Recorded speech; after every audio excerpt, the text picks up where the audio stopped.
Well, welcome back, everyone, to the SMITE Pro League. My name is Gormizer, and joining me still on the desk is Mifflin.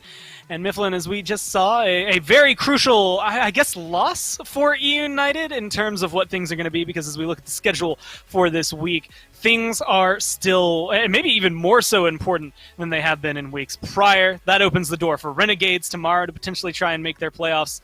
But this next match, as well as the second match tomorrow, are still going to be important. You know, the Spacestation Ghost Gaming, whoever wins this one is going to be able to, for a small amount of time, at least temporarily, take control of first, depending on tomorrow's matchup in Sanguine and Radiance.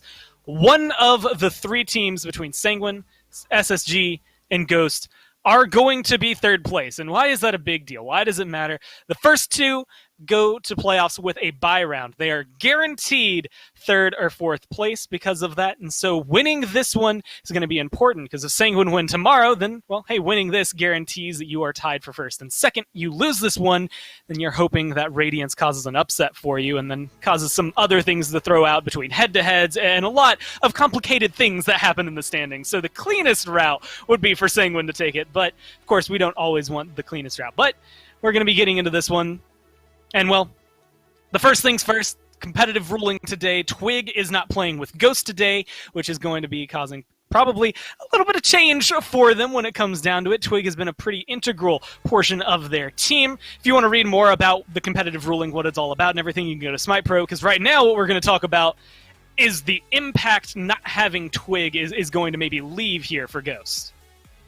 And I think it's going to be absolutely huge. Twig's been having a really good year. He's got a diverse god pool, and he's very aggressive out of that mid lane, which has come to bite him in the past, but it's also been so signature of his playstyle that it's likely that the majority of Ghosts have learned to play around it. They learn how to play around Twig. They know how to rely on his aggression, how to use it for good. Now that he's gone, it's going to be Slaney taking up that spot. We don't know that he's going to go into mid. We can assume that he will be. I wouldn't like to see Ghosts shift up any of their other spots, but it's an option.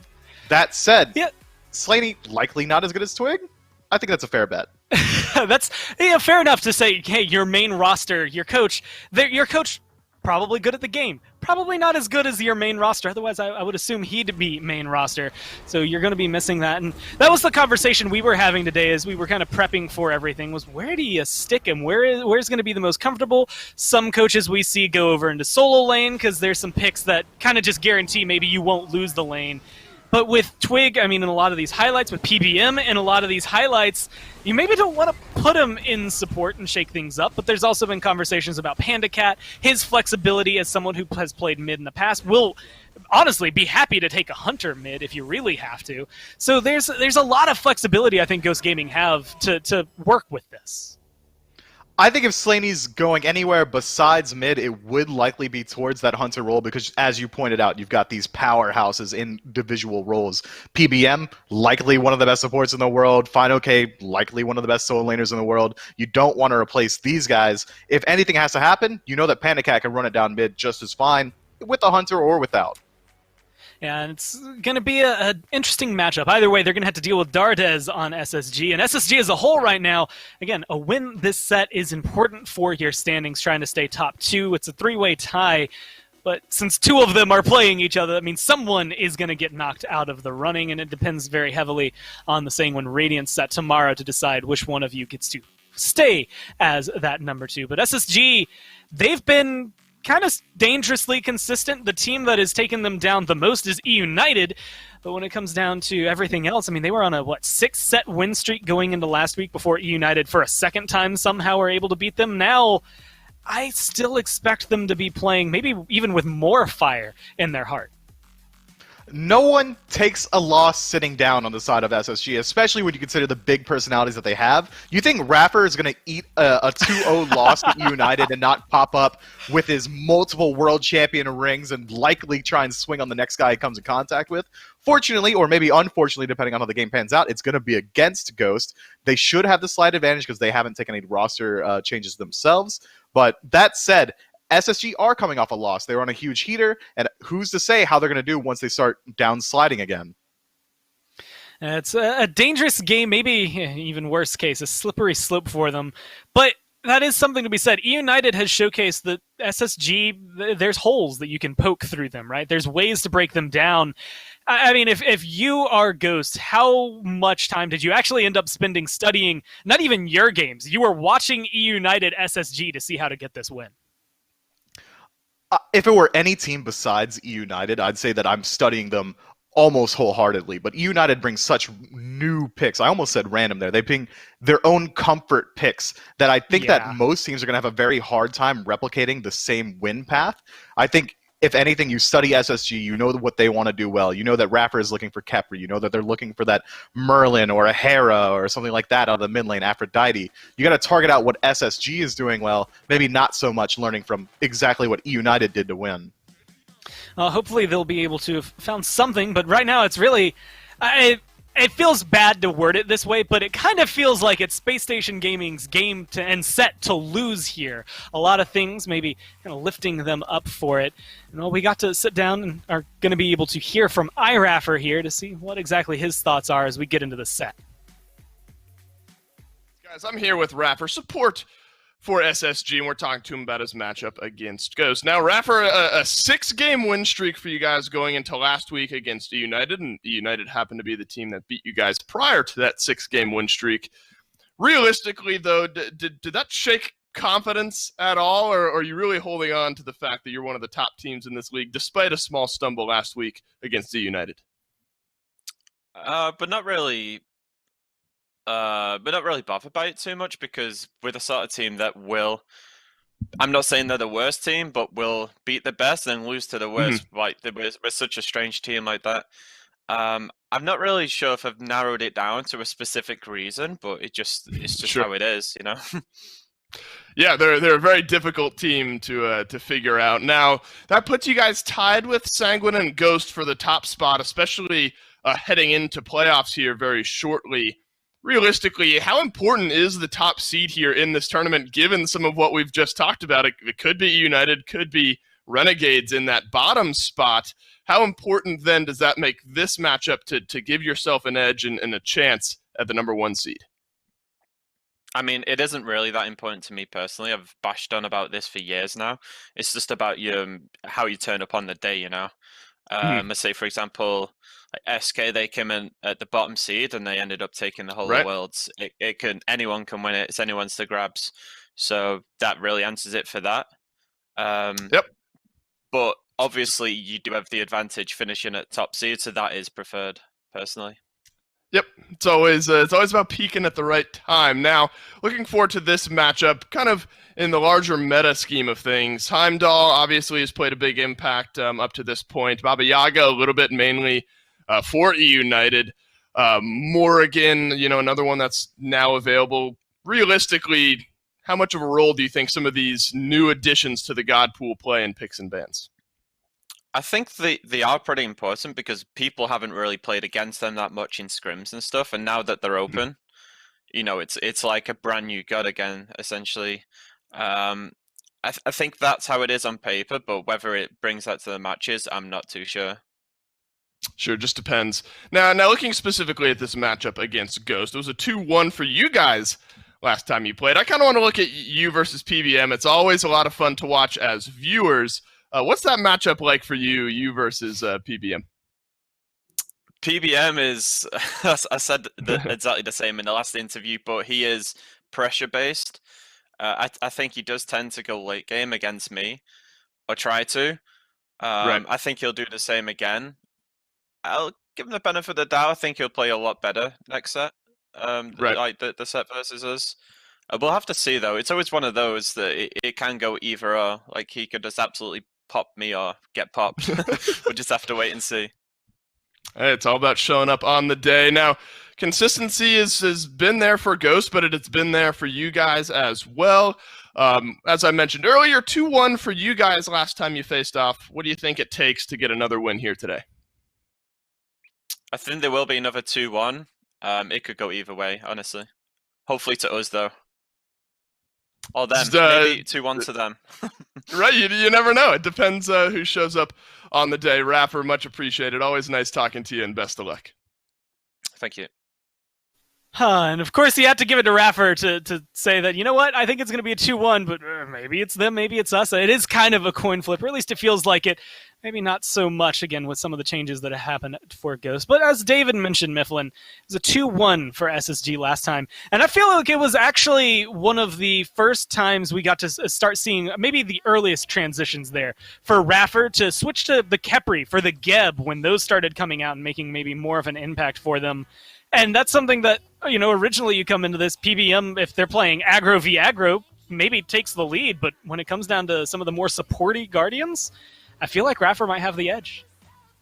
Look, I'm not willing to talk to anyone about Raffer's first 3 weeks' performance. My man was running down Kuzumbo and Bacchus and Fafnir every single game trying to be aggressive, and it wasn't working for him. You're right to point out that once he started to switch towards these more late-game facilitator supports, SSG's had a lot more success there, and I think that's due in no small part to Raffer's shift towards those facilitator supports. He's doing a lot better. He's making his team look a lot better, and they play around it a lot better. I think that if we see him shift his placed out a match PBM's aggression today, it's going to be pretty ugly. Well, there's a lot of things that we want to know about game number 1. Things as where certain players are going to be for Ghost and, maybe what they're going to be playing as we get in there. So we're going to get into picks and bans here for game 1 of Ghost versus Spacestation Gaming. And when I look at these two names, again, I actually think support's coming to my mind for bans maybe at the top of the list just because of how potent they've been. But you always have to look at how impactful Dardes has been, especially on something like Hera. That's a huge respect ban this early on. I mean, Dardes is one of the few guys who's made this Hera pick work. She has the least mobility of just about any mage possible. She does have some decent self-peel. You got the Bubble Buddy inside of Argus. You've got tons of damage, good CC, but she's easy to shut down. That's why we don't see her picked up nearly as often. But having someone good enough to force this off-meta ban instantly is going to be a huge boon for SSG. Yeah, these definitely are starting to feel much more like two teams that have studied each other in terms of the bans. I mean, Hercules, that's a very simple note. Anybody could tell you to try and take that away from Ghost. But the Khepri, the Hera, even the Yamoja here, it feels like maybe a little bit of meta sprinkled in there, but very much so some targeted bans here. And with that Aphrodite coming through, maybe not the number one, hey, that's a Dardes pick, but honestly, do you really want him to be piloting it? Every single one of these bans is targeted. Every single one. It's like they're swinging at each other in particular. This is pretty exciting to see because it's going to leave so many high meta picks available. Raijin, Merlin, Hebo, Hell, all those supports you're used to seeing. Camazot's still available. There's so much here that both teams have just allocated all their resources towards taking away these comfort picks. This is pretty exciting to see. I'm really stoked for it. Well, King Arthur is going to be your first pick here, and that's with, like you said, all of those picks available. Camazot's still available, so maybe opening the box of what will Space Station try to pick up in order to lock this one down. King Arthur, not necessarily the easiest to tackle over there in the solo lane. He doesn't really have any bad matchups. King Arthur's going to be able to hold afloat against just about anyone, but that's strong in of itself. You could just have this King Arthur, and you know that you can counterpick whatever SSG decides to go to towards their first two. Going to be real hard to counterpick Heimdall, though. There's not much you can do about his insane degree of safety, his insane kill potential in lane. Interesting to see the Jing Shen picked up this early on, though. Yeah, just after I got through saying that Raffer had left picks kind of like this behind, had been going for the Khepri and the Geb, he's going to be able to pick it up. But I think Jing Shen, he's that nice middle of the ground, little bit of aggro, little bit of safety and peel for your team, so maybe going to be helping it out. Of course, if Heimdall's safe all the time, you don't have to worry about him too much. And honestly, if you're going to have maybe, I don't want to use the term most boring duo lane, but Heimdall versus Jing Wei, I don't know if there's a lot of deaths coming out over there. Well, it depends. I don't think Jing Wei really has kill potential on Heimdall, but the same can't be said the other way. If Jing Wei's beads are ever down, she's going to get sent straight to Niflheim and likely die off of that on its own. The damage output that Heimdall has is really contingent on whether or not those beads are up. If Jing's ever caught lacking, she's likely going to go back to base in a body bag. Well, so she has to be careful, maybe even more careful than we see out of a Jing Wei there for Ghost. Ganks, maybe even more important. And hey, what better thing to gank with than Cherio's esteemed Kali that we have seen several times? Sometimes it doesn't pay off, sometimes it pays off in immense amounts. Do you think this, like, are you feeling that this is a good game for him, or does this draft already look like something that's going to give him trouble? He's going to have a hard time finding early kills, but Kali's going to do that anyway, but doubly so against Terra, Jingwei, King Arthur. Usually when we see Cherio do really well on this pick, he's got Geb Shield to back him up. He's got a Scarab's Blessing from a Kepri. Right now he's got a washing machine. That's not really the same level of support that he might need. I think it could absolutely work, but SSG's going to need to look towards some bridge picks, like a strong pressure mid laner or something in the soul lane that could do really well. They know that long lanes should be able to stay afloat regardless of just about anything coming their way, but right now SSG doesn't have a lane that's just going to straight up win by merit of pressure.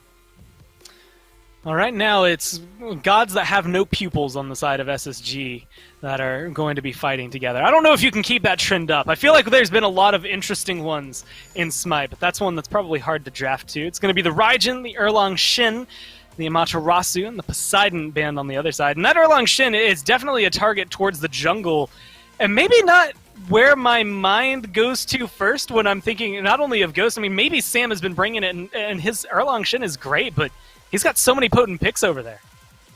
Yeah, that is a really interesting band. I mean, Sam could play Hunbots, Thanatos, Thor, all these other picks. I don't really associate Erlang with them. I really don't associate Mulan with SSG either. That's going to be a lane that wins. Mulan has some of the best bully potential out of solo pre-level 9. As far as Warriors goes, she might be just the very best. She's going to have decent sustain, decent damage. She's going to have a much harder time rotating in team fights in the late, as her ultimate kind of does turn her into a bit of a sitting duck. She's going to be able to tank up all that damage from Jingwei, but by the time she's rotating out, she's going to have a Kali next to her, likely at late game as well. And something that we've seen Yarkor on Sanguine showcase a lot of prowess with. So I expect to see SSG, again, maybe have done their homework or bringing that one in. You called for Hunbats, and, well, we get Hunbats. Sam for Soccer on Hunbats is a scary thought and a scary prospect. And again, I think I had highlighted this on Twitter. If you don't follow me there, I'll tell you now. Last week, when we came into it, Sam was 30 kills behind Shinto in terms of fighting for first and second in kills in the league. And going into this week, he was 1 behind Shinto. He got, I think it was 33, 35 kills, something immense like that going through last week. So watch out for Sam. He is a huge win condition for Ghost, but Morgan's locked in here for SSG, more than likely going to Dardes. How does that make you feel? I'm excited to see it. I mean, Morgan's going to bring everything that you need. She's got solo kill potential. If she catches anyone in the jungle alone, she'll blow them up, turn into them, and then blow up the rest of your team. You're going to have a Hunbots ult for your squad. You're going to have a secondary Kali being a chainsaw. It's absolutely nuts, and I'm excited to see how Morgan performs in the SPL. If memory serves, this might be the first time we've seen her this year. I mean, she's just so difficult to come through. She hasn't been available for a lot of these teams, and I like the idea that she's going to be able to bring. I like the idea of a Whirlwind of Rage and Steel into another Whirlwind of Rage and Steel. Try to move them as far back on the map as possible. But, of course, we'll have to see what exactly SSG are going to be doing it. Looking at this one, blanket statement right now with what you know, who are you giving the edge to?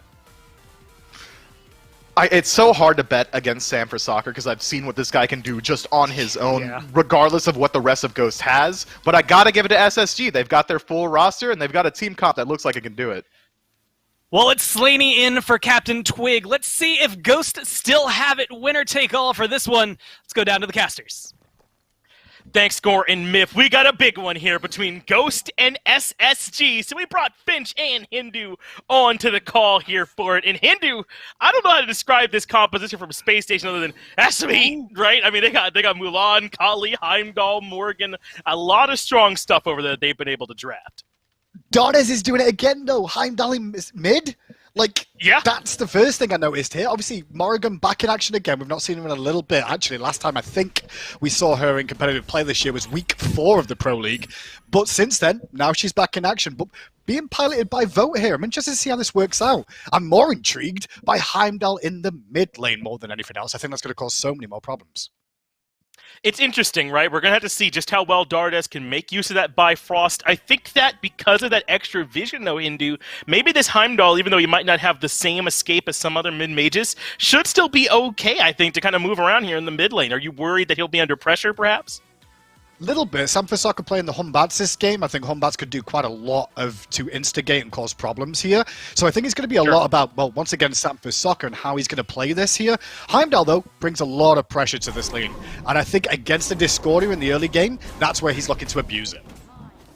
See if maybe he can get off to a good start. Mike is getting off to not a great one. Takes quite a bit of poke on the left side, but not a ton of kill potential there. So he should be okay. And obviously, I think the lead here, even more so than these interesting picks, Hinduman, is that we do not have Captain Twig in here for Ghost. You heard them break it down on the desk a bit already. It's Slaney that's stepping in with him after that competitive ruling that was made up against Twig and a number of other players. He wasn't alone in it.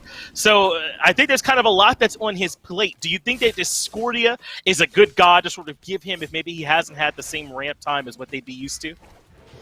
I think realistically, Discordia's a tricky one, but I think the one thing about Discordia, about some of these mid lane picks you can go with, the Souls, for example, which we don't see too much of lately, is this super safety they can bring. Discordia does have a lot of safety in her kit built in, and that will be able to be abused, hopefully, and utilized effectively during this game. More than anything, you're looking towards that third ability, erratic behavior, more than anything else. Just be able to leap out of combat, get a bit of mobility, get a bit of an escapism to an extent, can turn it around, but also good CC brought out. Take into account as well, Discordia's passive will help out the team as well, Finch. Like, even if he's not going to be able to perform at the same level as Twig would, that contest of the gods, that Discordia passive, will be very useful to help them out in the long run to support the team. I think that is a pretty big deal, right? It's certainly still a way that he can help out. Even right now, depending on who it is that's doing the most scrapping, there is, there's the chance it could be fine okay over there battling alongside Nika. It looks like for right now, on the side of Ghost Gaming, it's actually Panda Cat is getting a little bit of that benefit for them. So depending on where it goes, that could be a big deal for them in the early game. But sounds like you think she's relatively safe enough for Slaney to still get his value, but he will be under siege between Nika on this Milan, Cheerio that's going to be piloting the Kali. He's fighting against a Hunter in mid. I mean, Vote will be stealthing around the map, and who knows what he'll turn into. This is a really scary draft, I think, for even Twig to be trying to play into. Yeah, completely agree, but I think what we'll see this time round is Slaney will play very passive in that laning phase. He's going to have to against the Heimdall anyway. But at the same time, you're not going to see too much pressure or ganks from Macaulay in the early game, right? The real scary times for Slaney is going to be around the team fights and how he can position himself effectively. In the duo lane, though, I'm definitely interested to see this Morrigan pickup. I think it's a wise pickup here. Morrigan has a pretty easy time laning against a Jingwei, just because Jingwei's early game is relatively passive, She's looking to scale well, get those items online. This gives Vote a window here to build into the later game. I'm just intrigued at what his target selection is going to be on transformations as the Morrigan this game. There's not a whole lot in this game that screams to me, that's the one, That's who he's going to transform into the most. I think we may see some Humbats, maybe some Kali, or maybe a little bit of Jing 10 if required. Yeah, it's going to be interesting for him. He has a ton of good frontline and control options, which is kind of why it might feel like nothing really super stands out, is that there's some good ones, right? I mean, even if he's in pressure in lane, how bad is maybe turning into the Jingwei at some of those spots and using some purse safety? There's a lot of options for Vote, I think, this game, both on the defensive and the aggressive end. His cup runneth over almost, so to speak. So yeah, we'll have to keep our eye on where it is he chooses to go, right? Because there's so many of those options. You can already see the lead developing now for Spacestation Gaming in this game. Up a couple of 100 gold already as they start to abuse the middle area where they can. Dodd is already at level 6 at the moment. That little bit of advantage he's getting there, Finch. He's just going to be able to mobile around the map a little bit more, right? Start to pressure these lanes because Dodd hasn't, as of late, rotated too much in these early game situations. But I think this is one he might look to do that. It could be as Mike nearly gets caught there in mid, but he makes it back to safety without too much trouble. Dardes is really kind of the headline player for them last year, wasn't he? He brought that on her to the mix. And then even this season, I feel like that Hera has kind of been that same sort of pick that really it's just him that adds this extra layer of complexity when you're trying to draft up against this team and even play up against them. And so now that he's playing this Heimdall, kind of sticking to some weird stuff in the middle lane than what you're not used to, I think it just adds more and more on to what makes it so difficult to prep for SSG, to play up against them when you have to execute on the day. He's such a big part, I think, of things that go well for Space Station is Dardes. Huge part. I think Dardez's career has just evolved as time's gone on. I mean, Spacestation Gaming recognizing it a while ago, this roster at least, recognizing it a while ago just how useful he could be outside of that support role. And he's found himself a home in the mid lane where he's now seen as one of the top tier mid laners that is a meta creator. Is one of the things I want to say, because he defined the meta, so to speak, with that Anher pickup and switched up, seeing more Hunters go there. Ulls obviously were always in and thereabouts, but Anher was never really seen there before. Now, with this Heimdall, it's another threat that I think we'll see where other teams may look to adapt to bring Heimdall towards the mid lane too, if this is successful. If it's successful, it does kind of hinge on that, right? Proving that that pick is something that is so strong that other people have to change in order to adapt to it. But you pointed this out already. It's been a relatively slow start, hasn't it, for both of these teams? No one looking to really get all that aggressive in the first 6 minutes. And I have to think that if you're Space Station, isn't that maybe slightly more comfortable for you than Ghost because you're waiting on Morrigan and Kali to sort of get their builds online? 100%. And on top of that, you're not playing with your coach, right? So, like, you don't have your coach coming into the team fights, having to adjust to playing on the field where you would like that mid laner to be. So it's more and more pressure as the game goes on, I feel. But Cherry there getting caught for a second give me a bit of a concern. But you can see at the moment, Space Station like, okay, let's just see what they're going to throw at us, you know? We're going to scale just as good as them, if not a little bit better in the later stages. And I'm really looking towards, obviously it's going to be Mike and Sam for Soccer trying to drive this team somewhere and where they can find some pressure. Looks like they go to the right-hand side here.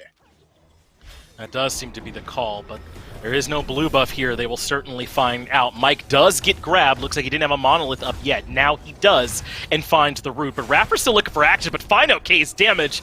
Nothing to scoff at there, Hindu, if I might borrow one from our friend. Some trouble now for Cheerio, as he's forced to drop down to the destruction, but makes it back over the wall, so he's still safe as well. But at least Fino-K in between two, but he's got plenty of help waiting in the wings as Nika continues to scrap on the front line. Steps a bit too far forward, but look at the healing. Oh How does God, Nika not okay. die in all of that? Dardez drops the ultimate. It does kick one back out, and somehow everybody lives.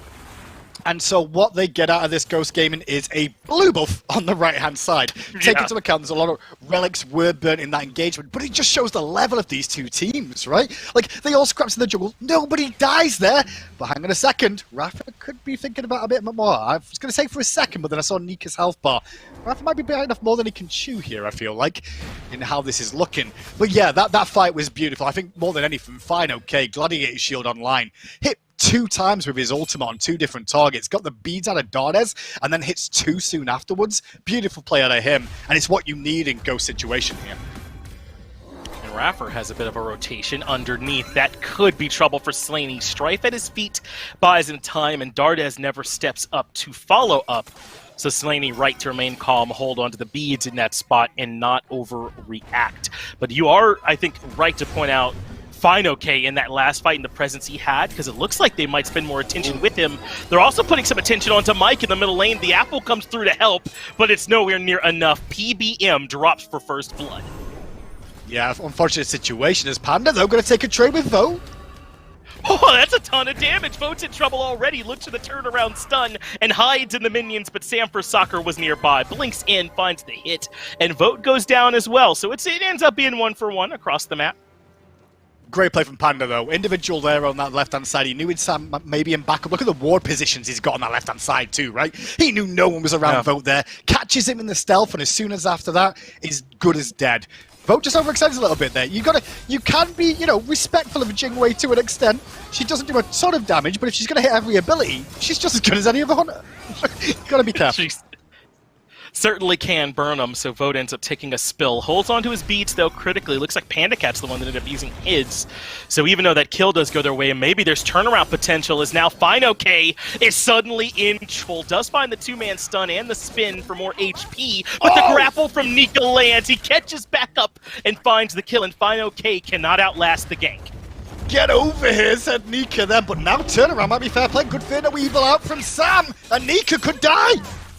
Nika is in some trouble, but Cheerio is here to help out. Finds the 2-man stun. The return damage from Nika onto Sam is too strong. Destruction rips out from Cheerio, and the onslaught continues. Mike does find the 2-man root, but where can he run with Rapper here? Picks him up with the Whirlwind of Rage and Steel, and that will be one more kill for SSG. Ended up being like dominoes at the end of the day. Fine, okay, obviously falls down in the engagement, and then straight after that, Sam tries to get the turnaround kill. It just goes further and further wrong on that right-hand side for Ghost Gaming, and Spacestation Gaming get a comfortable lead because of it. That's the last few seconds. You just see those graphs just dip there. It's all from what you just saw in that one engagement, and that's the first time Spacestation have found a comfortable lead so far.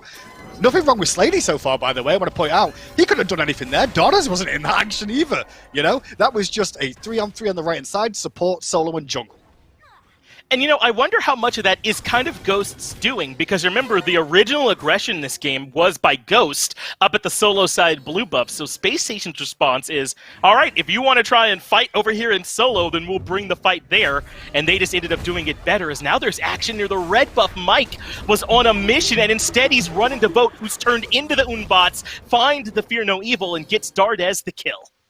And Polar Bear Mike's over there because he's looking to see if the red's up. He's wanting to get wards down in the area. Space Station, though, they catch him going around that corner. Vote did a very good job of tracking him. They just pinch him and bring him down. Mike was kind of close to getting out for a second or two, but a good stun from Vote will just secure a nice pickup. Space Station looking very comfortable at this point. And you were saying, you know, we saw Ghost get aggressive Finch, right? Like, they're the ones trying to be the aggressors. I think they need to be in this game, especially when you look at the Carly in the jungle versus the Hun Bats, who's going to be more relevant overall. But it just becomes trickier and trickier as the game goes on to find some sort of window if they don't look to try and find something early. The problem is that things are going wrong early, and this just may continue to snowball.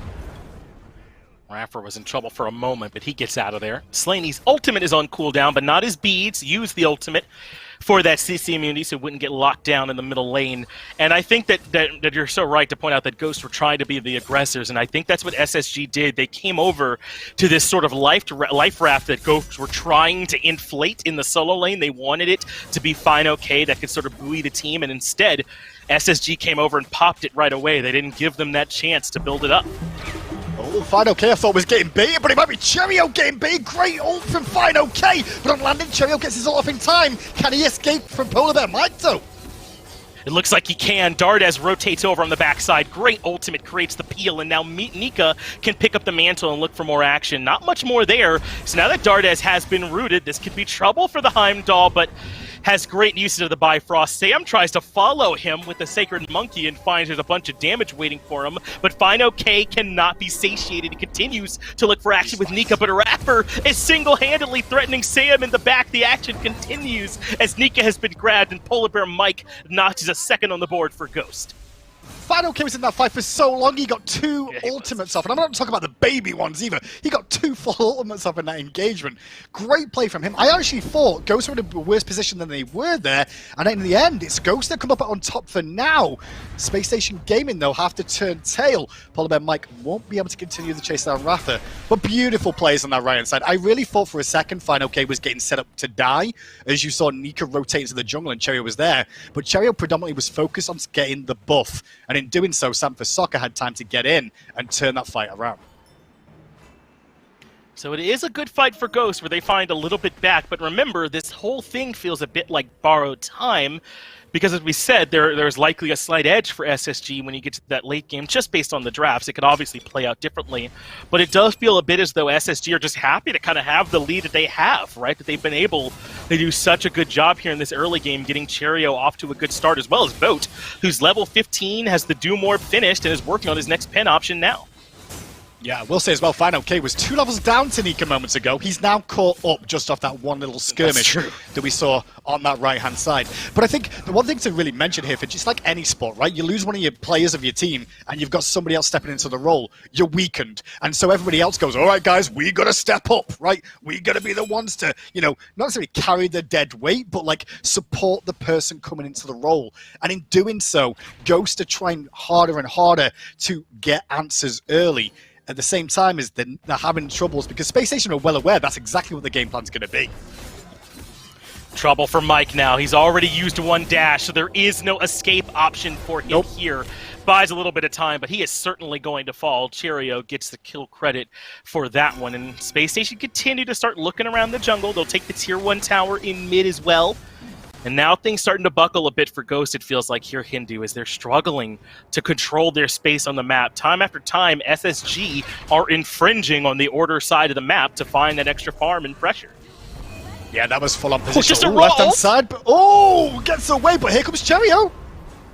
Yeah, Vote was looking for action. Panda Cat used the airstrike right away to get out of there. Fear No Evil might as well throw it out since he's de-transforming anyway. But that's pretty big. Vote, I think, thought a lot more was likely to happen there than there was, and Panda Cat really doesn't use a whole lot to escape.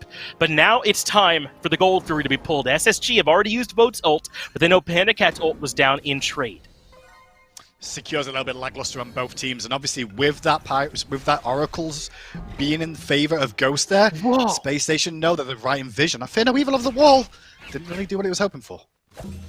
No, I don't think it did very much there at all, did it? Dardes in trouble in mid now as Fino K tries to lock him down. Turnaround golf swing knocks him up. Whirlwind of Rage and Steel waiting for him when he lands. And Fino K is about to be the king of being dead. I think he bit off more than he could chew under the tier 1.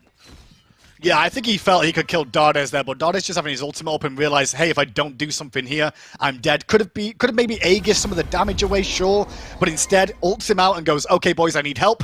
And what happens? Rafa happy to blink over the wall. Early ultimate to set it up. Nice little play. I will touch on that left-hand side, by the way, just again, with Vote going aggressive against Panda Cat there. Vote telegraphed that too much for me. It was very easy It was to too read. obvious, yeah. Yeah, Vote just kind of ran at him and went, now I'm going to fight you. And instantly ulted. Panda read the situation well. Vote got a little unfortunate with the Gus getting hit there, but I think it was just well read by Panda Cat on the situation he was getting involved in there.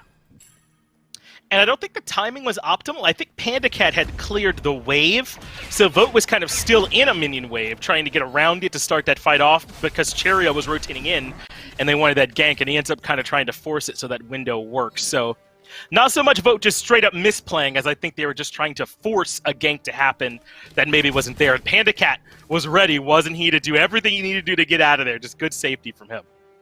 And still keep his relics too, which is even more important for him, especially around opportunities like this, because you saw Space Station after that gank go straight towards the Gold Fury, right? If they would have got maybe a couple of relics out of Panda Cat too, they would have felt even more comfortable about the fight. But because they'd used a couple of ultimates themselves around then, they had to wait a little bit longer until around now. All ultimates are up for both teams. We may see more of a skirmish around this one. I want to see if the solo lanes get involved, and saying that, Final K already teleporting in. And remember, we've seen Vote turn into the boss, I think, twice now, at the very least. So clearly that's where they put a lot of their value. As the Gold Fury low, Fear No Evil does force them all back out, and they have to disengage. Vote gets the first kill, taking care of Slaney, but Fino K answers back as the Fury has already been claimed. But what about the fight on the backside as Vote uses the Mulan this time to wreck the backline? Polar Bear Mike isolated in the back, and Dardes gets the kill there, a 2-for-1 favoring SSG. And the Gold Fury too for Space Station Gaming, so the gold just continues into their coffers a little bit more so. Especially with that man advantage, they got a bit more farm on the map now. Obviously they can't get tier 1 tower, but they can try and strip some things from the jungle. Luckily enough, there's nothing really available for Space Station to get other than some harpies on the right hand side. But maybe the Pyromancer could be the look. Still a few more seconds on Mike and Slaney respawning, and Final K's chasing Rafa. And I like why Rafa's gone here, Finch. Go mid, draw them away, draw them chasing him, and open that window on the right-hand side for that Pyro too. Good play from Rafa. I think so too. It's heads up. He just made sure he got out of there. A lot of the times, I think supports spend a little bit too much time whacking away at objectives, you know, when they could be more valuable doing something effectively like zoning, which is essentially what Rafa did, right? He wasn't the threat. He pulled the threat away, but still kept people off the objective. And Space Station are now starting to show us, Hindu Man, a little bit more control over this map. And I think that's somewhat to be expected, considering the situation here for Ghost. But it's not as if it's been completely clean. Ghost have found some good answers back, but this is starting to feel more and more like Space Station of the team with all this momentum and control starting to really barrel towards that late game. I mean, look at Cheerio. He didn't even start Kin Size, which we've seen be a really popular thing for the Collies lately. It's been the Crusher, Hasten, Executioner, and probably the Kin Size in this next slot. Definitely feel that one of the reasons we don't see the Kins as much. Hold that thought though. Sam under pressure on the left-hand side and Votes in that Fear No Evil. Yeah, the double Fear No Evil. Sam uses the real one, though, to buy a little bit more space and no more action for SSG here on the left-hand side, but perhaps in middle lane as Rapper eats that golden apple from Slaney point blank, and Space Station still trying to force more action under the Tier 1 tower, but Panda Cat remains safe and elusive as there's not much more happening in mid here either. Love what Rafa's doing too. He's causing distractions. Hey, I'm going to get aggressive against Slaney. That keeps Polar Bear Mike pinned in mid, supporting his mid laner. That leaves Panda Cat 2v1 on the left, but Panda plays it well enough to survive the initial engagement. And now this turnaround is fair play. Sam's back in action. Good Aegis from Vote, but can they get a kill? Trying to use that monkey to close the gap, but instead there was too much backup. They had to fall away. Fine, okay, as Rapper, Panda Cat has to kill. Too much damage for him when he landed. Big knock-up, though, from the Mulan. That's Nika, the original one, getting it done this time as Cheerio takes care of Sam. Fine, okay, getting shredded on the front line, and Nika wants a little more action. Can't quite lock up the distance, though, so Fine, okay, makes it out of there. But Vote is on a mission over the wall with the Dark Omens, trying to lock him down. They just do not have the damage to kill Fine, okay, but Cheerio and Vote double teaming to bring him down. And now the Tier 2 tower under threat too. If Dawn is happy to tank up a bit of damage, the whole team collapsing in, they might find another kill here. They're looking for Panda Cat. They have him locked down at the Tier 1 edge of the Phoenix, and Cheerio gets the kill credit. 4 members now in the grayscale as Ghost cannot deal with this constantly revolving pressure. Space Station are pulling at each thread from these different directions, Hindu Man, and Ghost don't know which way to look.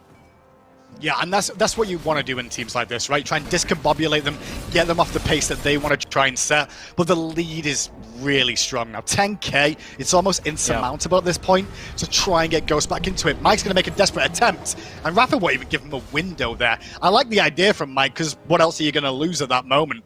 But Rafa's just decision to use the ultimate, just go, no, I'm not even going to give you the chance. Beautiful play, and now Sam, good for no evil, but got CC chain just at the tail end.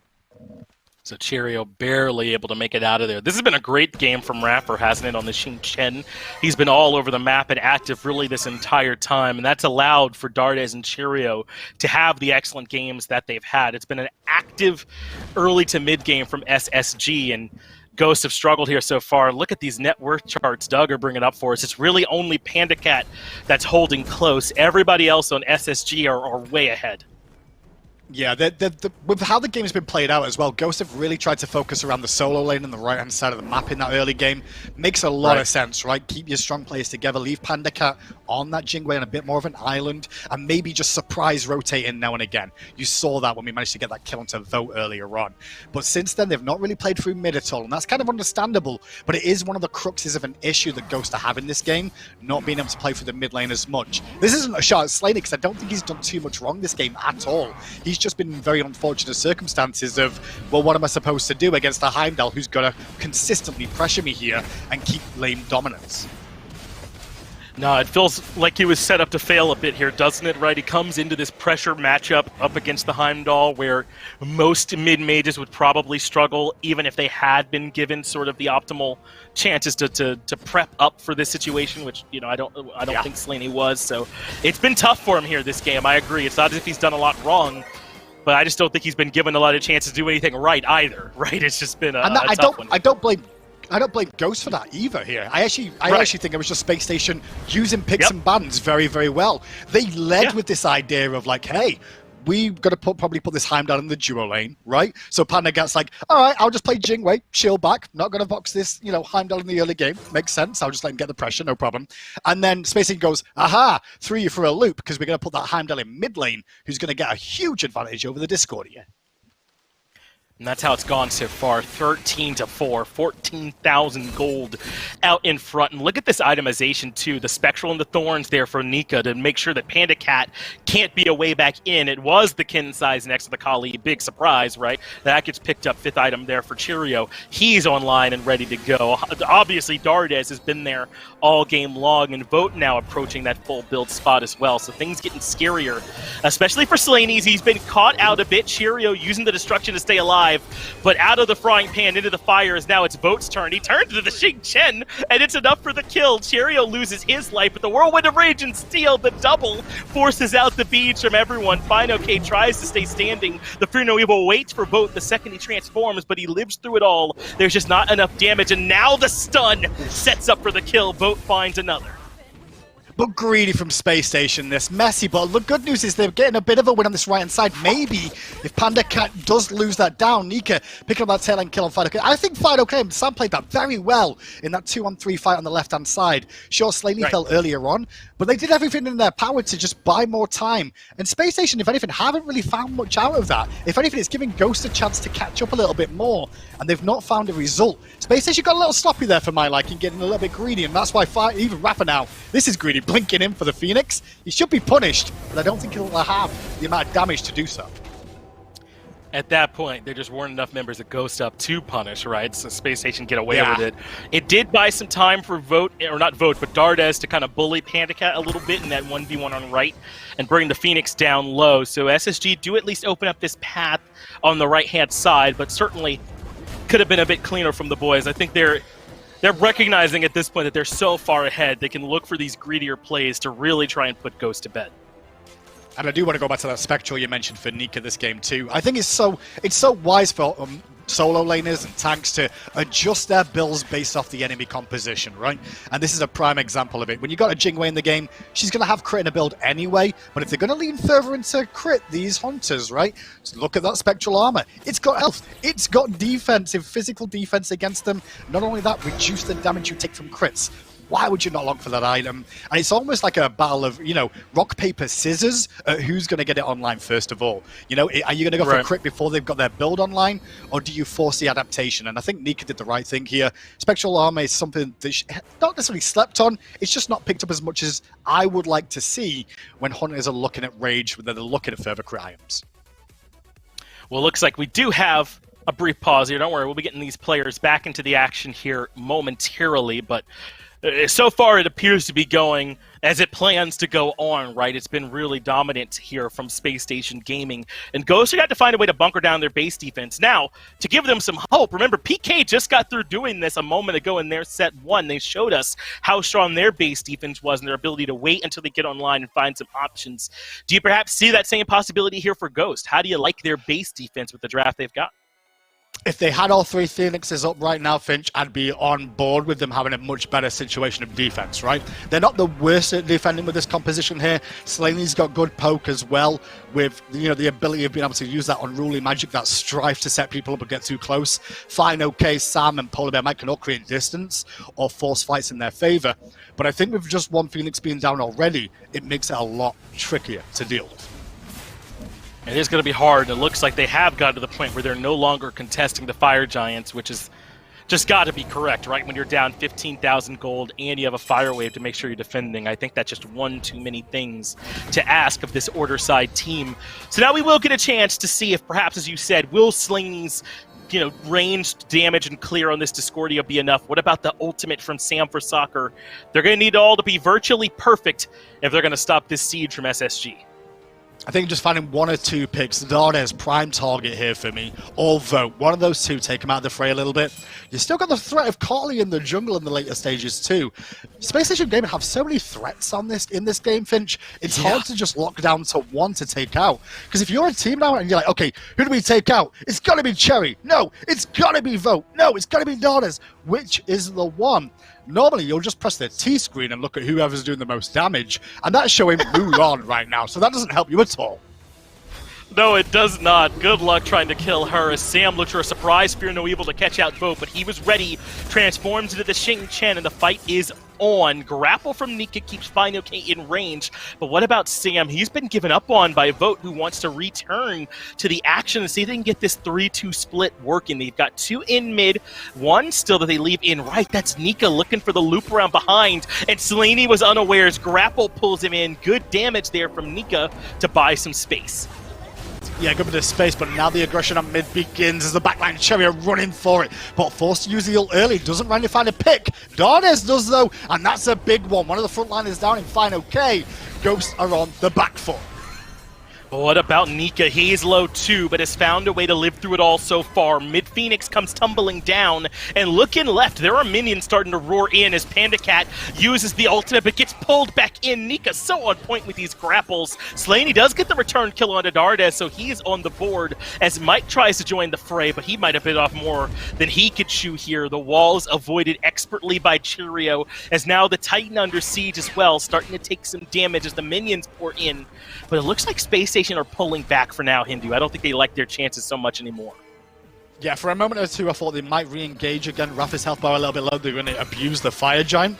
But the teleport back in from Nika here. 3 members on the right-hand side. They could have this Phoenix still.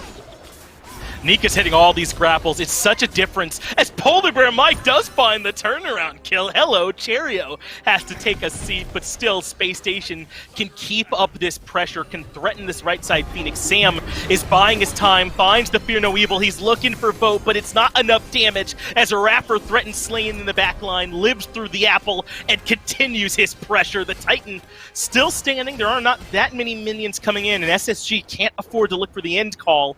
So after taking 2 Phoenixes, they're on the retreat. Yeah, really respectful from Space Station there. Recognizing Panda Cat's still alive, has that Jingwei ultimate, of course. She could reposition around the back, and instead, they're going to engage on him in open warfare, and Nika's going to pick up the kill. Vote will go down in trade, though, by the looks of it. Sam will find that one, hunting him down, but that's just because SSG are happily taking these fractured fights that Ghost are presenting instead of backing and resetting at this point. So, maybe a little extra here from SSG. No need to go quite to this extent. They could be resetting, but they're trying to see if they can find the kills to maybe set up for an end. But the respawn timers are on their way. Slaney will be back up in 9. Much more realistic, I think, for SSG to just back here in this spot, spend some of this gold, and get ready for a re-siege. Yeah, it's risk versus reward, right? They've got a comfortable position now, Space Station Gaming. Could they have ended there? Potentially. But at the same time, the respawns were coming through. Slaney back available, Sam, fine, okay, Polar Bear Mike, all there against 3 targets. And with the Fire Giant wearing off in less than 25 seconds at that moment in time, it makes more sense to me to just play it safe. You give teams at this level a window like that, Finch, and they find a small win, it can really snowball the game. We've seen it so many times, back to an even keel. So it makes a lot of sense. It can cause some problems. I think SSG are paying their respects to that from Ghost Gaming, right? Not going to give them a window back in by playing too crazy, so they are going to regroup.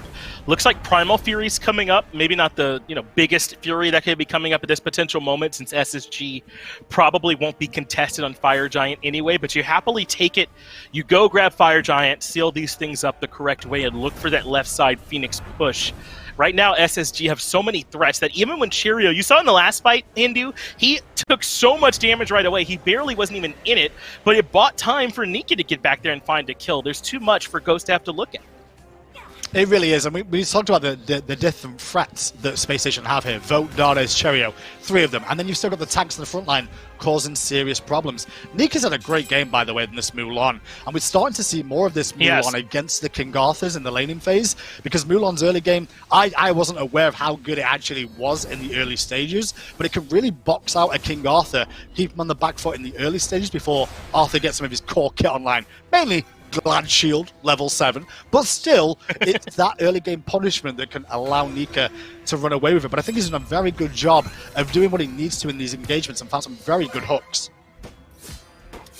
And leveling up the spear thrust is so big for Mulan in those skirmishes as well. You just saw it used there. It's so much healing and damage for her once she gets up to the level with the second strike. As Nika being engaged on, Ghost committing a few resources. The Frenzy has been popped as well, so Cheerio heads to the back line, pops the destruction, and sticks to Panda Cat for the first kill. Will not be able to get the second one on the Slaney. That one belongs to Nika. Fine OK tries to join the fray as well, but Dardes repositions Sam for Soccer low 2, and SSG winning the fights on every front. Oh, Cheerio is going for the hit. Cherry's going to base. He's going all the way, baby. They're trying to stop the backs too. That's game. Done. It is indeed done. Cheerio at this point done trying to deal with the rest of this nonsense. He'll just go to put an end to it. Sam's on his way in, but he will not get there in time, and so we end up with Space Station finding the 33-minute win. But I think the real big question from this one is that was Space Station, did they feel so far ahead that you don't think that Ghost can bounce back in that second game here? I mean, I don't know. I think that we saw enough from Ghost that if things end up a bit more even, maybe they can fight back. I agree, Finch. I don't think Ghosts are necessarily out of this. Sure, they've got a sub in the mid lane, but I don't think there's any pressure towards what went wrong with the substitute there. I think that was picks and bans well crafted by Spacestation Gaming. They put in Heimdall in the mid lane, changed up a lot of things for them. If Ghosts can answer back and pick some bans here, we might still have a set, which a lot of people wrote off as a 2-0 easy. I think they did too, but seeing that Ghost kind of took them a little bit that extra distance, you got to have a bit more faith in them maybe than you would have otherwise. That's game 1 in the books, though. Get it back over to Gormizer to tell us what's next. Well, chat, first and foremost, it's June. It's getting warm outside. Summer soon approaching. And what better way to celebrate summer than with fun? I mean, look at Lala back here. She's playing with her favorite elephant. You can't really see her, but she's very happy with it. And, well, hey, we have the Summer Bash chest, and what better way to have fun in the sun than, well, with Wave Rider Wheelish. Right now, with all of the things going on out in the world, maybe not outside, being the safest place for you, especially with viruses going around. So enjoy what you can inside in video games here. With Wave Rider Wheelish, open up the Summer Bash chest and get it going. But for this game, specifically, Mifflin, there was a lot that realistically felt, I just wrote down this, slow drain. It just felt like SSG had control from the very, very beginning. A lot of it was born from PBM's lackluster early game. He really got costed a little bit. He was 1-3 at one point, closer to 1-5. He got really blown out in the early, and that's where a lot of the lead really originated. Outside of that, Cherio was consistently invading bat camps the entire time. He's always rotating through Ghost Jungle, looking to see what he could strip away, even if it was small stuff. He walks in, red buff's not there, well, at least I got backs. He looks for speed, well, it's not there, maybe I invade their blue. And these small leads started to really build up once SSG decided to transition towards objectives. And I have to agree with you, Ghost really did just never have control of this match. Yeah, it took 33 minutes, but at least 23 of them felt like it was all Space Station the whole time. And, I mean, Cherio had a rock-solid game, even with the Fire Minions able to help end it. And the real conversation I think that I was looking at was actually prior to this game, we were talking about how Panda Cat could maybe make the swap, let Slaney go over there into the duo lane, and he could bring a Hunter into mid. But it was Dartez, of all people, who was bringing that Hunter into mid, and it was the Heimdall. And that just, it felt so clean for them. Along with that Morgan, it just worked. I think it was really smart what SSG did. Obviously, I can't know this for sure, but I'm assuming, and it seemed like it, that Heimdall really was slated to go towards that Hunter role until we saw the Jingwei pick up. And then they know, well, we're not going to get any kill pressure. That's something that Heimdall does really well. Where can he still get it? Let's toss him in a mid. Who do we want to send over to the really passive long lane? Oh, let's send this hyper carry late game Morgan who's going to have no stress just farming up for free. I think SSG finessed their way into a P's and B win really smartly.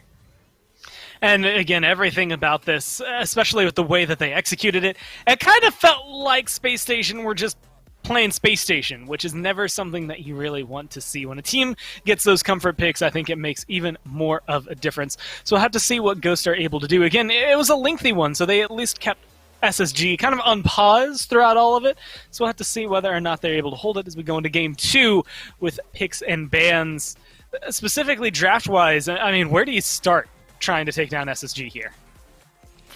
Well, I think as far as bans go, Ghost got it down pretty down pat. Hera, yeah, don't let him have it. Capri, probably going to see that banned again. Maybe even shift it towards the Jing Shen and force Rafter into something a little bit more uncomfortable, because that is his standard fallback. But I want to echo something that Hindu Men said towards the tail end of that cast there. At no point was SSG beating Ghost so badly that I didn't think that Ghost could win. And I think that's surprising, especially considering without Twig, who is one of the pillars of Ghost wins, now, even with Slaney, they're able to step up to the best. That's how strong the core of Ghost Gaming is. No team is made up by one man, and it's proven here. If they're able to take a game, I wouldn't be overly surprised. A lot of question marks maybe around what's going to happen in mid lane this time. But so far, the bans, well, they're kind of reading the same overall. You had said, hey, the Capri, the Hera, yeah, get rid of them. SSG are just too good with them. Over on the other side, it's the Yamoja, it's the Hercules, so a lot getting knocked down. But SSG and Cherio specifically maybe proving how potent that Kali was, finally gives himself one more respect ban at the end of there for Ghost. It's been the tale of both games so far. The first ban phase, almost 100% respect bans. I mean, Yamoja and Hercules both towards PBM. This guy's been having a fantastic year on both of those picks. This Ull, a little bit more towards the meta, not really targeting out anyone in particular on the side of Ghost, but taking a peek at Ghost bans. Khepri, Kali, Hera, all these are you, and you. I don't want to play against your guys on these picks. I love it. I love the respect that we're seeing, and it seems like an independent meta might develop between these two as the set goes on. Well, the Mulan worked really well against King Arthur, so hey, why not bring back Mulan Part 2 Electric Boogaloo? It's going to be the exact same solo lane matchup that we have, unless we go way, way, way back to when, what, I believe it was like the first week Mulan was available, that Obey put her into the jungle. Doubt we're going to end up seeing that one, so it's the Mulan, the Heimdall, 2 of the 5 essential parts for SSG last game. And this Heimdall now effectively is going to be a flex pick. Ghost doesn't know where that's going. SSG probably doesn't know where it's going just yet either, and they can trade off very easily. No matter what, this Heimdall is going to have a fine time in whatever lane it's sent to, and if it's going to be Discordia again, I don't see any reason Heimdall doesn't run its way back into mid. I like the concept. You can't predict us. We don't even know what we're doing yet. And so, well, hey, you can't predict them. They don't know what they're doing. That Heimdall, like you said, maybe very potent flex. Discordia over there.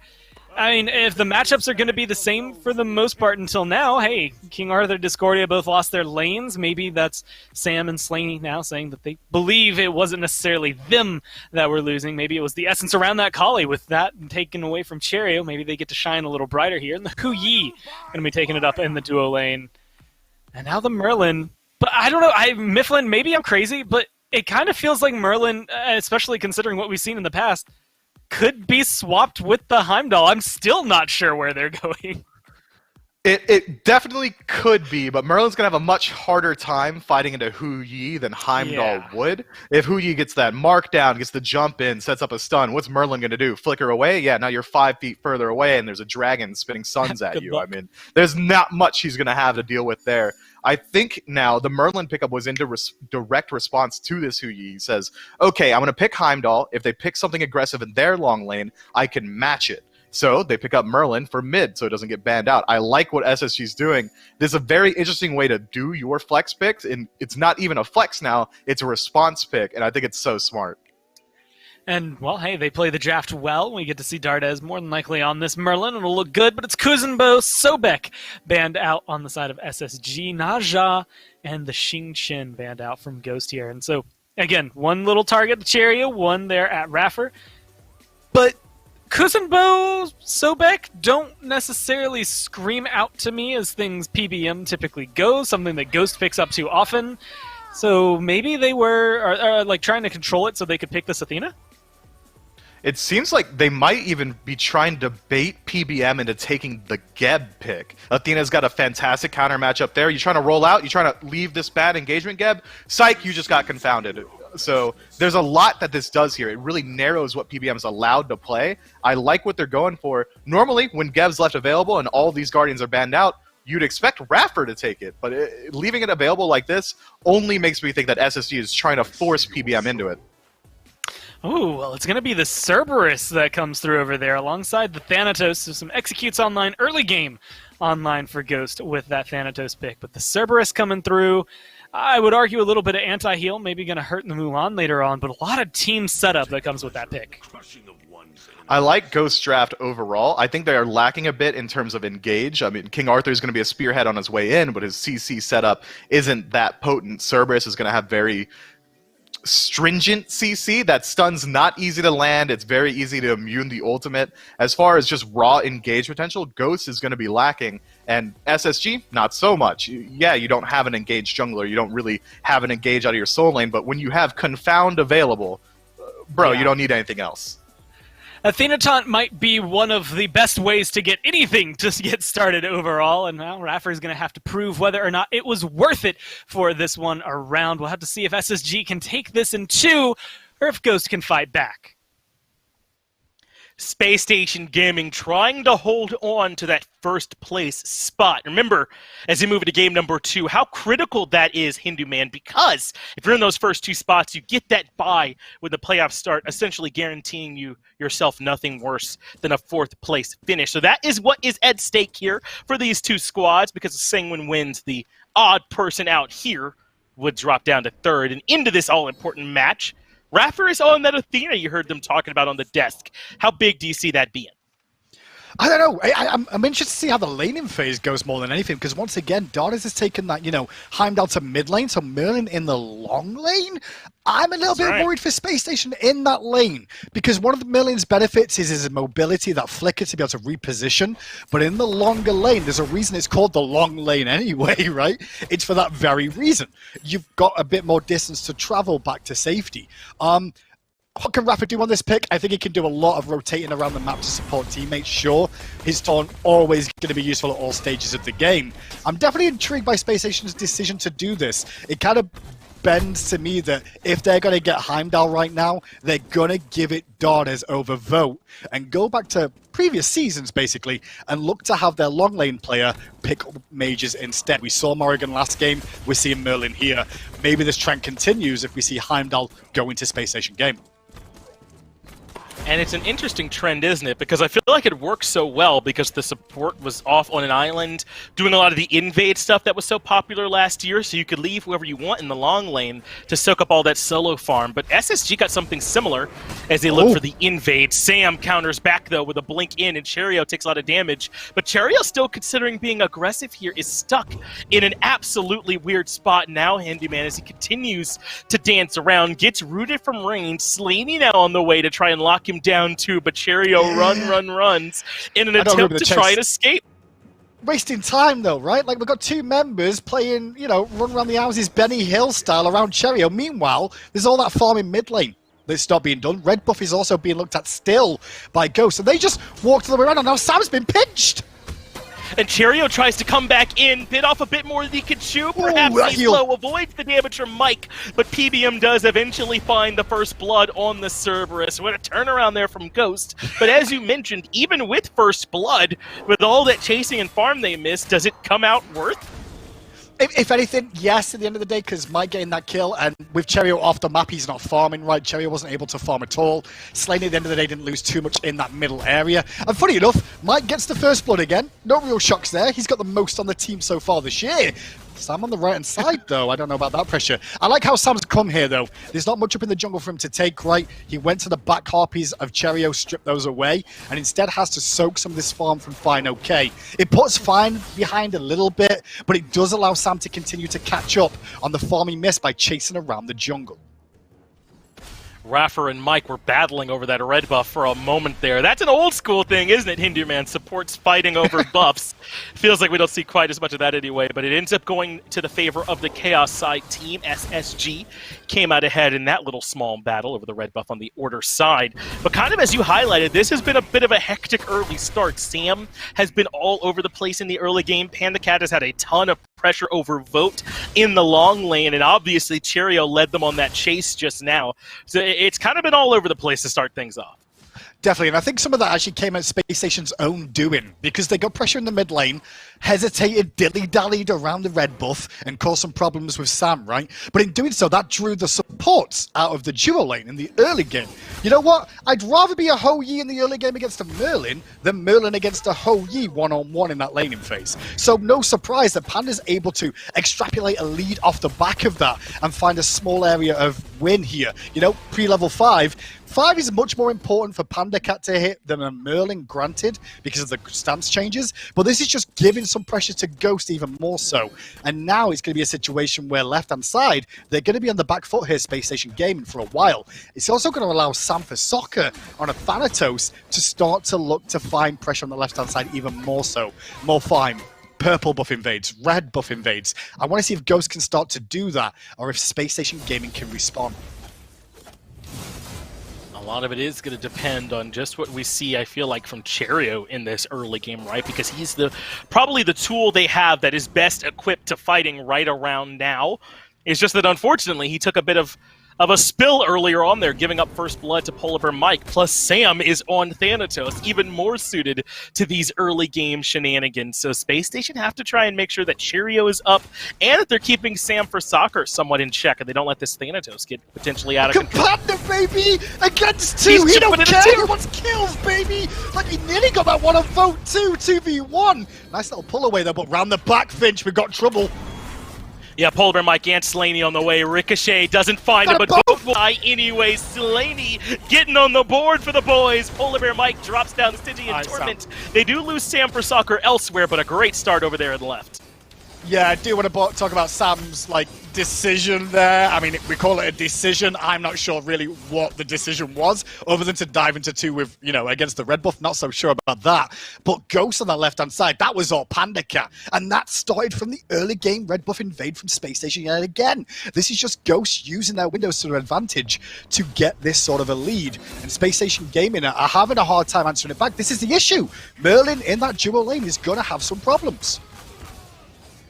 And it has been tough for them here so far on the side of Spacestation Gaming as a result of it. But I wonder how much of this is within expectations for them, because they do have this Heimdall in the mid who's supposed to be getting pressure over the mid-mage in that matchup as Ghost Gaming are in position for another blue buff invade, and Spacestation nearby want to try and slow it down, but how much can they do? The buff has been taken. Sam takes to the sky, considering dropping back down if an execute presents itself, but there's 4 members of SSG here, so they are able to dissuade him.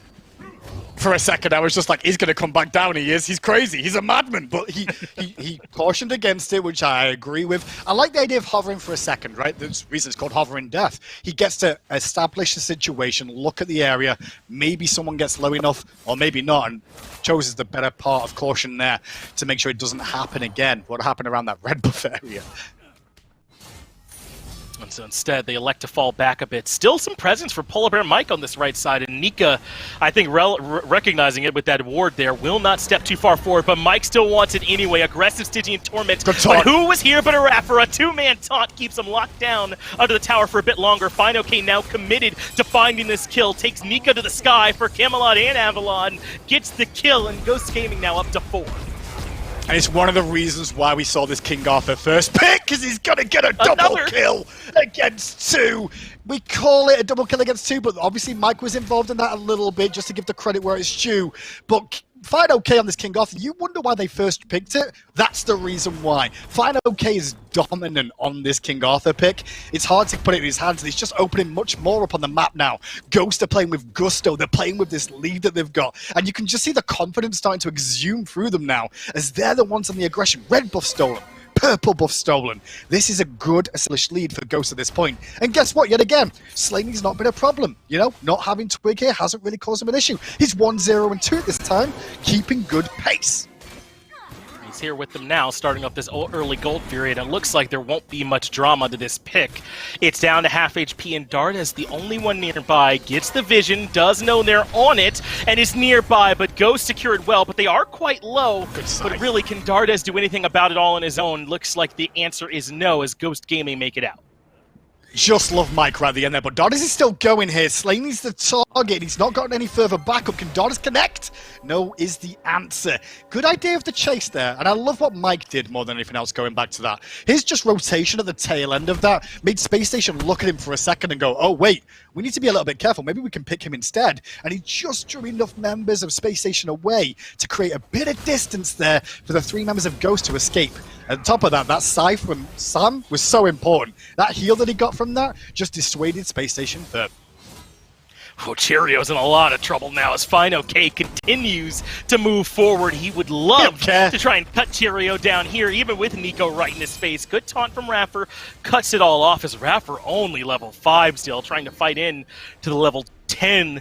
FineOK at this point, the dive continues underneath the tier 1. Nika is in a lot of trouble. The Defender of Olympus is there to provide a little bit of extra help and lockdown, but Polar Bear Mike is here too, so there will be no uneven fights. He helps turn it around. Dardes locks him down underneath the tier 1 with that ultimate, but the entirety of Ghost Gaming is on the right side of the map, so he has some backup. They can keep up the chase and lock down Dardes too. And guess what else is going on the left-hand side? Oh, hang on a second. Cheerio jumping in, looking for the fists of fists of Sam for soccer on the left-hand side. Panda stole red, and now he's taking one against Voter the purple too.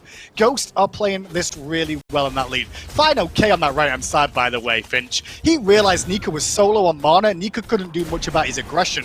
The Glad Shield online makes it such an awkward spot, but now Panda's in trouble. And has lost his beads already, will be pulled back in by Vote and shouldn't really have a chance to survive here. So Raffer gets that kill. But Hindu, what I'm really thinking about is that Ghost were trying to do this in game one. Remember, they looked for the solo side blue buff invade to start off that game too. It's just that Space Station put a little bit more pressure on the solo side of the map early to answer back. This time they didn't because of the way that Cheerio's start went. And so Ghosts were able to get this King Arthur off to a great start. I think this was their game plan to try and play around Fine OK the whole time, and this time, it's really working. And taking into account, again, we talked about Discordia in game one and that passive she brings, right? Well, if you were looking to play through someone, Discordia is a perfect god to pick in that mid lane to support that. Just allow them to get even more damage off, and solo laners are going to do the majority of poking and damage in the early game. That's normal. So reinforce that even more so, and that's where this lead is developing. 3 levels over Nika. And I wouldn't say Nika's really made too many mistakes. Nika really doesn't make many mistakes. He's just been so punished heavily by the way Ghosts have played the map so far. It's a comfortable lead, but I want to see how this goes in team fights now, because we've not had a full-on team fight just yet.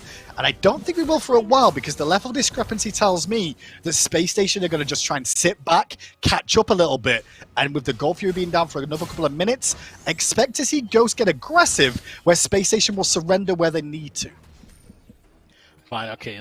Will not be able to find this speed buff invade, but he is still deep in enemy territory. Nika and Cheerio all around him, but Fine OK is unquestioned at this point in the match. No one wants to step up to him. They will finally step into the batter's box, but what all can they do? Fine OK still at half HP, even with all this damage coming his way, and Alexa start falling back. Space Station are grouping up a bit more now, as are Ghosts, to try and deal with all these early skirmishes. And that makes sense, right? Group up, safety in numbers is the biggest key, but safety in numbers also means less farm in numbers too, splitting more experience. This is great for Ghost in a sense, because the only response Space Station have is to group up, but in doing so, they reduce their farm. Good ult from Raffer to respond by Mike, but the damage from Panda is just going to be too much there, Finch. And Raffer ends up falling on the backside of it. Another good little engage here for Ghost Gaming. Won't be there to steal that purple buff on the backside of it, but they have had pressure really from minute one here in this game. And now the question has to become, Handyman, where can SSG go to alleviate some of this pressure, as Cheerio could potentially have the answer. Dunks down on the Panda Cat and gets a much-needed extra response kill for SSG. Yeah, that's the man you're looking for. This one in mid. Dada is trying to get aggressive against Slaney, and he caught the ult, but forced the beats out of Slaney too. This is what Space Station needs to do. The 3-on-3 beats down for Slaney. Finch is in trouble.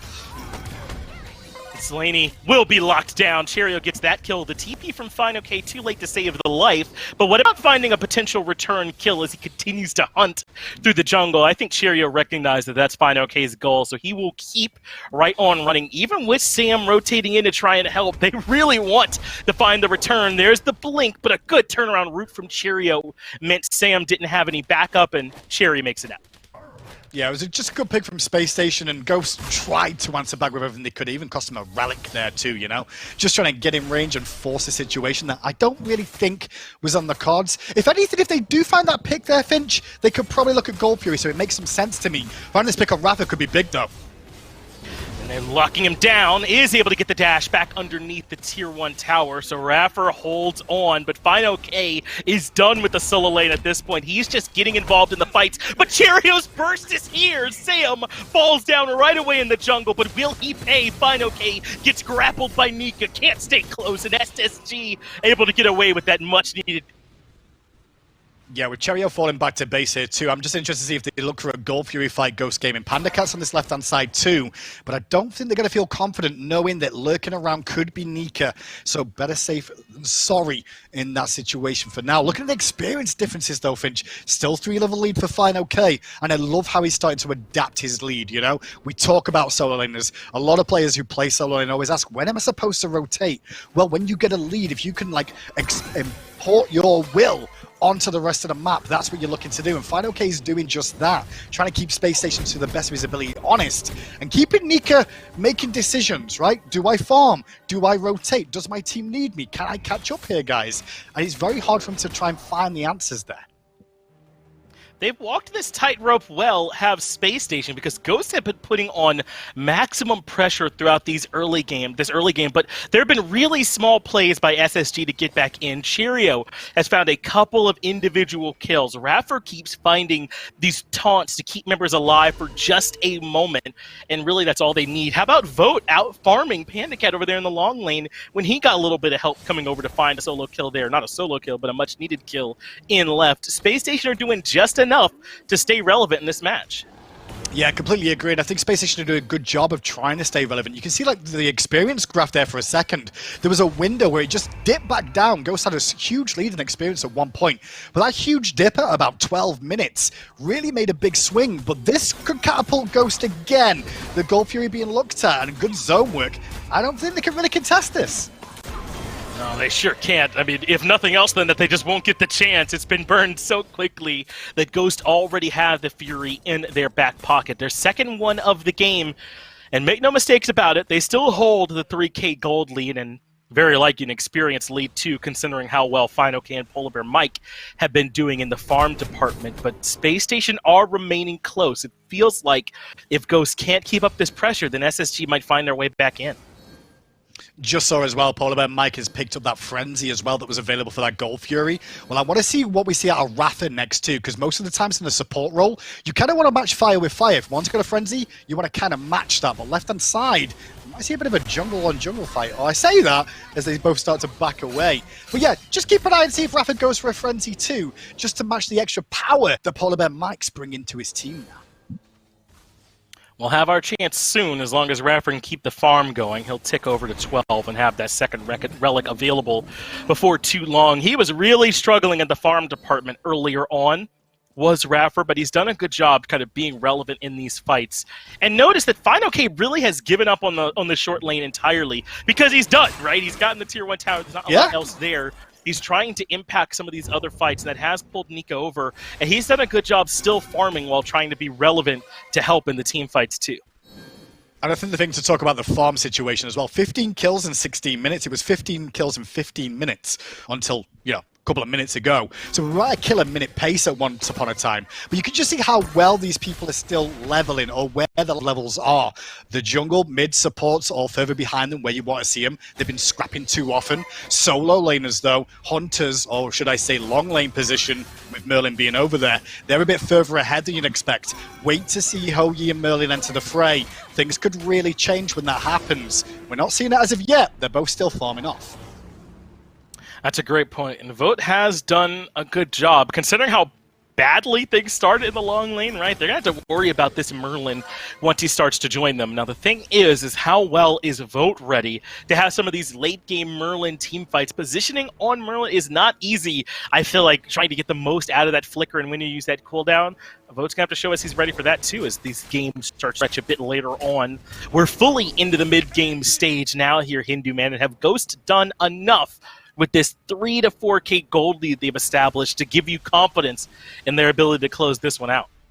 Not confidence in the whole game yet, no, Finch. This is still, for me, it's a lead for Ghost, right? They are in the position, they are in the driver's seat, but I wouldn't say they're guaranteed to win the game at this moment in time. We have seen Space Station Gaming and members like Rafa, for example, turn on the gas around the teamfight stage. And again, I've not seen a full-on 5-on-5 teamfight yet. When that happens, that's what I'm interested in. When we all group up, and if we do see them all group up, who comes out on top? If it continues with this current pattern, Ghost will win, but we're waiting for team fights, and they are on the way. Waiting to see if they can keep up that same pattern. With all these neutral objectives down for now, we're still a minute 45 from the Fury. Pyromancer even further behind that for when it'll be back up. I don't know if we'll see that next big determining matter for another couple of minutes. This should be some time for SSG to try and find a little bit of farm here on the map. Vote is back, though. Should be able to defend this tier 1 from going down. Even with Sam here, especially with Cheerio lurking in the jungle, too. In fact, if Cheerio doesn't know, they could potentially get collapsed on. But Ghosts are done. They're on their way back out of here on the left side. Yeah, always risky, I feel like Thanatos and Hoyi being a team together in a 2v2 against the likes of a Raven and a Merlin, mainly because their forms of escape are very telegraphed. Sam can only really take to the sky more than anything else and use that hovering death to escape danger, but that just leaves, Hoyi a little bit more on the island. That forces Sam to come back down, maybe to support him, but then he sets himself up for pressure too. Just see how this one plays out. I think you're right, though. We're just going to see a bit of farm for the next minute or two with the next Fury, maybe a Pyromancer. I don't think we're going to see a Fire Giant attempt from either team just yet. Although when we talk about Fire Giants and, securing Furies or Fire Giants, it definitely leans a little bit more for me for Spacestation for burning objectives, having that Merlin online, especially at the level he is. His objective burn is strong, isn't it? Merlin's potential to help you burn these objectives down quickly. So we'll see where that ends up going. I think it's also a good time for a Cerberus conversation because I think my man might just kind of be back. I mean, Solar Troll making him look good over in the solo lane. What about Mike's excellent early game on the Cerberus here as well? I mean, is he just good enough to play like in any old draft?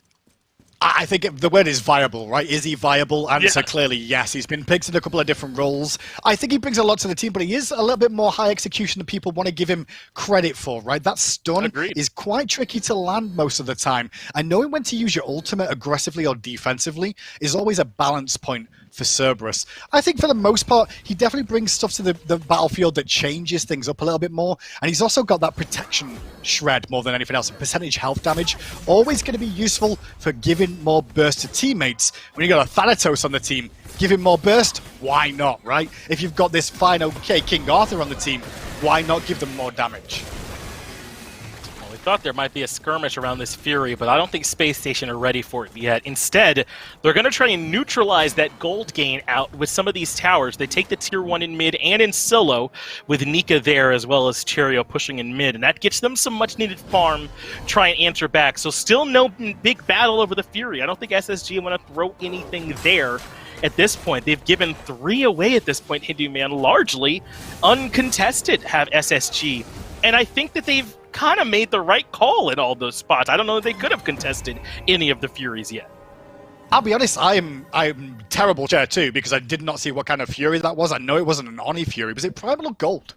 Do we know which one that was? No, I think it was Primal that they just... I think so too. I just want to double clarify, because I think if it was a Primal, I think that was a better trade for Space Station anyway, in a sense, just because they got a tier 1 in mid and a tier 1 on the right-hand side. So they cancel out the lead that was there in the solo lane from those towers, but they also open that middle map up a little bit more for now. Sure, Space Station's middle lane tower is on its last legs, but it does open the field up a little bit more. The safety net for Ghost Gaming around the Fire Giant is a little bit worse now. It's a bit trickier for them to feel safe about engaging when they've got to fall further back if they do get engaged on. I think that was a good trade for Space Station because the gold they get from those 2 towers is about 1,000 gold, right? So if the Primal's less than 1,000 gold or equal to, it's not the worst thing in the world. It's not. You can tell this gold lead has plateaued a bit right around this 4,000 mark. It's been that way for 5 minutes or so, but this could be that big change as the Fire Giant drops down to half. Ghost Gaming popping the frenzy. They're serious about it, but Panda Cat could be in trouble in the back. No, he blows up Rapper. Ghost get the Fire Giant as well. Seems like they still have their secure ready to go, and now the execute from Sam as the snowball starts rolling downhill. Sam gets the double. Both balls as well. Elevated up to a triple. Quadra? Sam cannot be stopped, and maybe there is a quadra in the cards for Sam for Soccer, turning on the gas. Even without Captain Twink, Ghosts are swinging back. Yeah, he did. Good Fire Giant call from Ghost there. I was a little concerned for a minute, Finch, because I saw Fine OK was like dancing with Rafa, and I'm like, you ain't going to stop Athena getting in here. And the rest of Space Station were barreling down, but Ghost trusted in their damage. Take into account again, that frenzy was utilized so well by Ghost Gaming. They realized that they had the damage to burst out before Space Station could answer, and they caught Space Station lacking. And now they're going to tie the series if they get this Titan. They should be heavily favored to grab it. It's really only Rapper that's up. Taunt buys a little bit of time. Nika will be here in 2 seconds, but just how much can he do with the Titan down to half HP already? He doesn't even have the ultimate. Sam gobbles Rapper up to extend that killing spree to a rampage as Ghost Gaming take us to game number 3.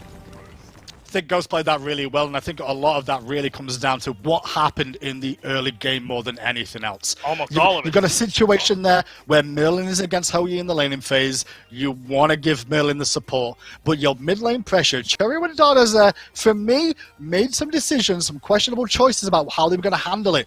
Ghost nearly made mistakes too, by the way, by running round in circles with him through the jungle, but it paid off for them in the long run, because Polybear Mike gets that kill, and on top of that, they also get pressure in the duo lane that just continues the lead. Fine, okay, what a player. I could just talk about Ghost all day there, dude. They all played really well. They really did. Right, I think the Fine OK Polar Bear Mike combination the early game was unyielding, and Spacestation couldn't figure out a way to beat it. So maybe surprising to some, but we got ourselves a Game 3 in the works right now. I'll get it back over, though, to the desk so they could break it down a bit more. Well, hey, there's only 24 minutes, maybe a little less, 23 minutes to try and break down there. And Mifflin, one of the things that we didn't talk too much about Ghost Gaming, it's come up quite a bit in the last few weeks, is just how they are kind of an early game team. I mean, they either win it fast or, well, they tend to lose it slow. And the first 33 minutes didn't quite work out for them in Game 1. But these 23 minutes made a statement for them to open this one up. Oh, it's a 23-minute game. Okay, so Ghost did win. Yeah, that's so fast. A lot of that is due to the fact that Merlin is not going to get any pressure in that long lane. He immediately gets shoved out. Panda Cat keeps him locked under his tower for maybe 15, 20 minutes straight, and that just creates space for PBM. Not generally, you're thinking the Hunter creating space for your Guardian, but now PBM's able to rotate out freely through the entirety of the map. I think my man went 2-0-14 that game. Absolutely nuts performance, sets up his team across the board and just does all the pressure that they need, while Sanford Soccer is doing largely the same and has a fantastic showing himself. And we can't forget the Fine OK getting that 2 versus 1 under the enemy tower. Yeah, Fine OK didn't seem to care about towers very early in that game, was diving regularly. And again, it's something that we kind of talked about in draft. They grabbed the Discordia and the King Arthur, and it's kind of like, well, you know what? That wasn't the problem they had in Game 1, or at least that's what they think wasn't the problem. So they're going to run it back, and it was the right choice, alongside PBM kind of just deciding to win at the very beginning of the game, Fine OK kind of winning them the middle of the game, and then Sanford Soccer ending the game with a statement. I mean, that it literally did just feel like Hindu said, Ghost here in control pretty much from the get-go, and every single one of them playing well from top to bottom. They were. They absolutely were. I got to give credit as well to Slaney. He held his own in that lane incredibly well. He didn't fall behind. He was able to find his damage very relevantly. That passive got procced, obviously. Discordia pass is going to come through no matter who's piloting. But Slaney just being able to step up to this level and play, despite being a coach beforehand, that's so impressive. I also think that the early game of this game really was decided in a battle of supports. We saw that PBM was rotating in, but on every single one of PBM's clips, we see Raffer there. But the difference is, PBM's maybe getting a kill, Raffer is maybe saving someone's life. There's a big difference. Those two are not the same. And several times, unfortunately, that being one of them, we had to see Defender of Olympus maybe used to disengage more than it was to maybe save some lives. And unfortunately, I don't think the Athena quite hit the way you wanted it to. And again, you want to end the game with an exclamation point.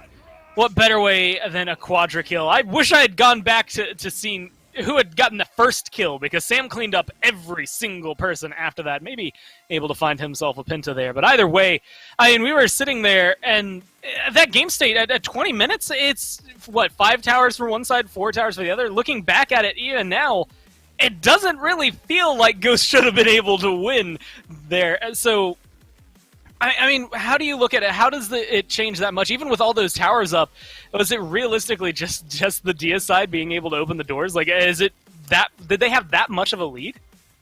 The lead really wasn't there too much. I believe it was about 4,000 gold at that point, but getting 5 clean kills, people are dead for 40 seconds straight, your entire team is still alive, and you already have Fire Giant, that's a recipe for an early game. If SSG even gets maybe 1 kill or 2 kills there and Ghosts have 3 members left alive, there's no way they're able to end the game with that amount of power that they had. Already it was looking a little bit close. The majority of SSG was already spawning, but Ghosts just have just enough damage to make it out of there alive. Crazy game. If SSG gets a better defense, that game could still be going on.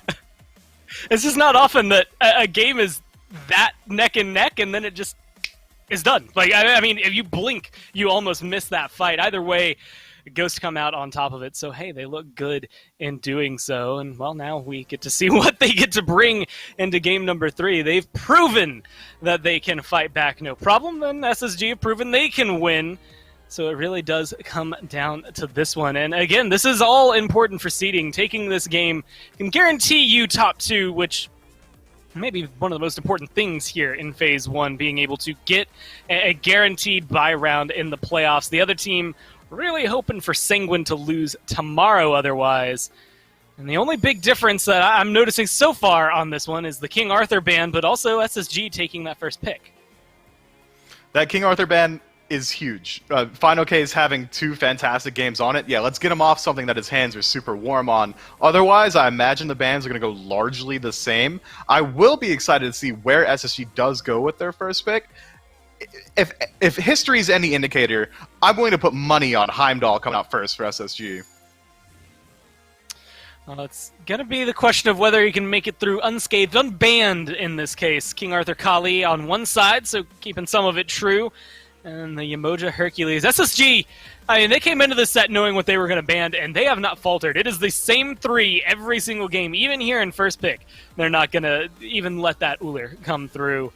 So it's up to Ghost to potentially try and control this first pick coming through. And you've called out the Heimdall. He's still going to be open. Come on, big money, big money. They're hovering the Huyi. It's a troll. It's going to be Heimdall. Because why do you ban away Uller for any other reason? It's because Uller has one of the few Hunter matchups that's able to trade in evenly. No one else is able to do it. It's Huyi. I'm an idiot. No, I think this is maybe SSG showing their hand a little early more than anything. I mean, we've been talking the last 2 games about how that Heimdall's ambiguous, but now, I mean, there's no ambiguity. You know where Huyi's going. He doesn't necessarily have that same flexibility. We've seen some people bring him into mid, but it hasn't really been the big Season 7 thing. Is it worth grabbing the Huyi over that Heimdall on the other side? You know what? I think that it can fit into a comp. It depends on what they draft around it. Overall, though, Heimdall is safer. Heimdall has more kill potential. Heimdall has CC immunity in his ultimate as well as a jump and a dash. It's hard to say that Huyi's better in of itself. Huyi might have a better team fight. Outside of that, though, likely not.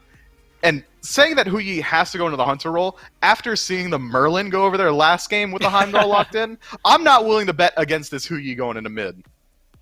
Oh, we'll have to see if SSG are going to try and run that one around. Heimdall, though, being picked up for Ghost means, in my eyes, that means Panda Cat more than likely running that. Nike, more than likely in the jungle, but we've seen her flex around. The Aphrodite, again, someone who was banned, I believe, in Game 1, not picked or banned in Game 2, but now coming through. Something Dardes does like and something SSG like. It gives you a second, essentially a second life, but also all of that healing. Plus a Horus, that's a pretty solid lineup from SSG. I am willing to bet that Huyi is not going into mid. It's got to go into the long lane, especially considering this Afro pickup. This sustain is nuts from SSG. They've got Afro. Dardes has won few signature picks. Ghost, I guess, forget to ban it out this time. That's rough for them. Dardes is going to be able to play very safely. No one's going to be able to bully him out in the early game. He's going to farm up for free. Huyi and Horus together have fantastic kill potential, but the same can be said of Heimdall with literally any support. Right now, no jungler selected for SSG. Ghost likely going to send that Nike into the jungle. I'm excited to see which way the bans go. So far, Pele, Cherio, your god pool might be narrowed a bit. Yeah, definitely. I mean, very similar to the last game with all the bans at Kali. Now the Pele, potentially another jungler coming out here. Cherio, maybe the kind of driving force behind SSG is getting targeted. And with the Raven, I think that's exactly what it was. I mean, honestly, for SSG last game, that Raven was really the only thing they had going for them for a lot of it. The Cerberus taken out on the other side, with Merlin locked in here for Ghosts.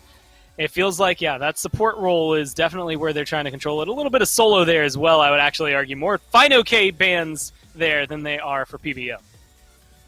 I like the bans altogether. Ban out Fine OK, you know that solo laner hasn't been selected. Sobek would fit into this comp incredibly well.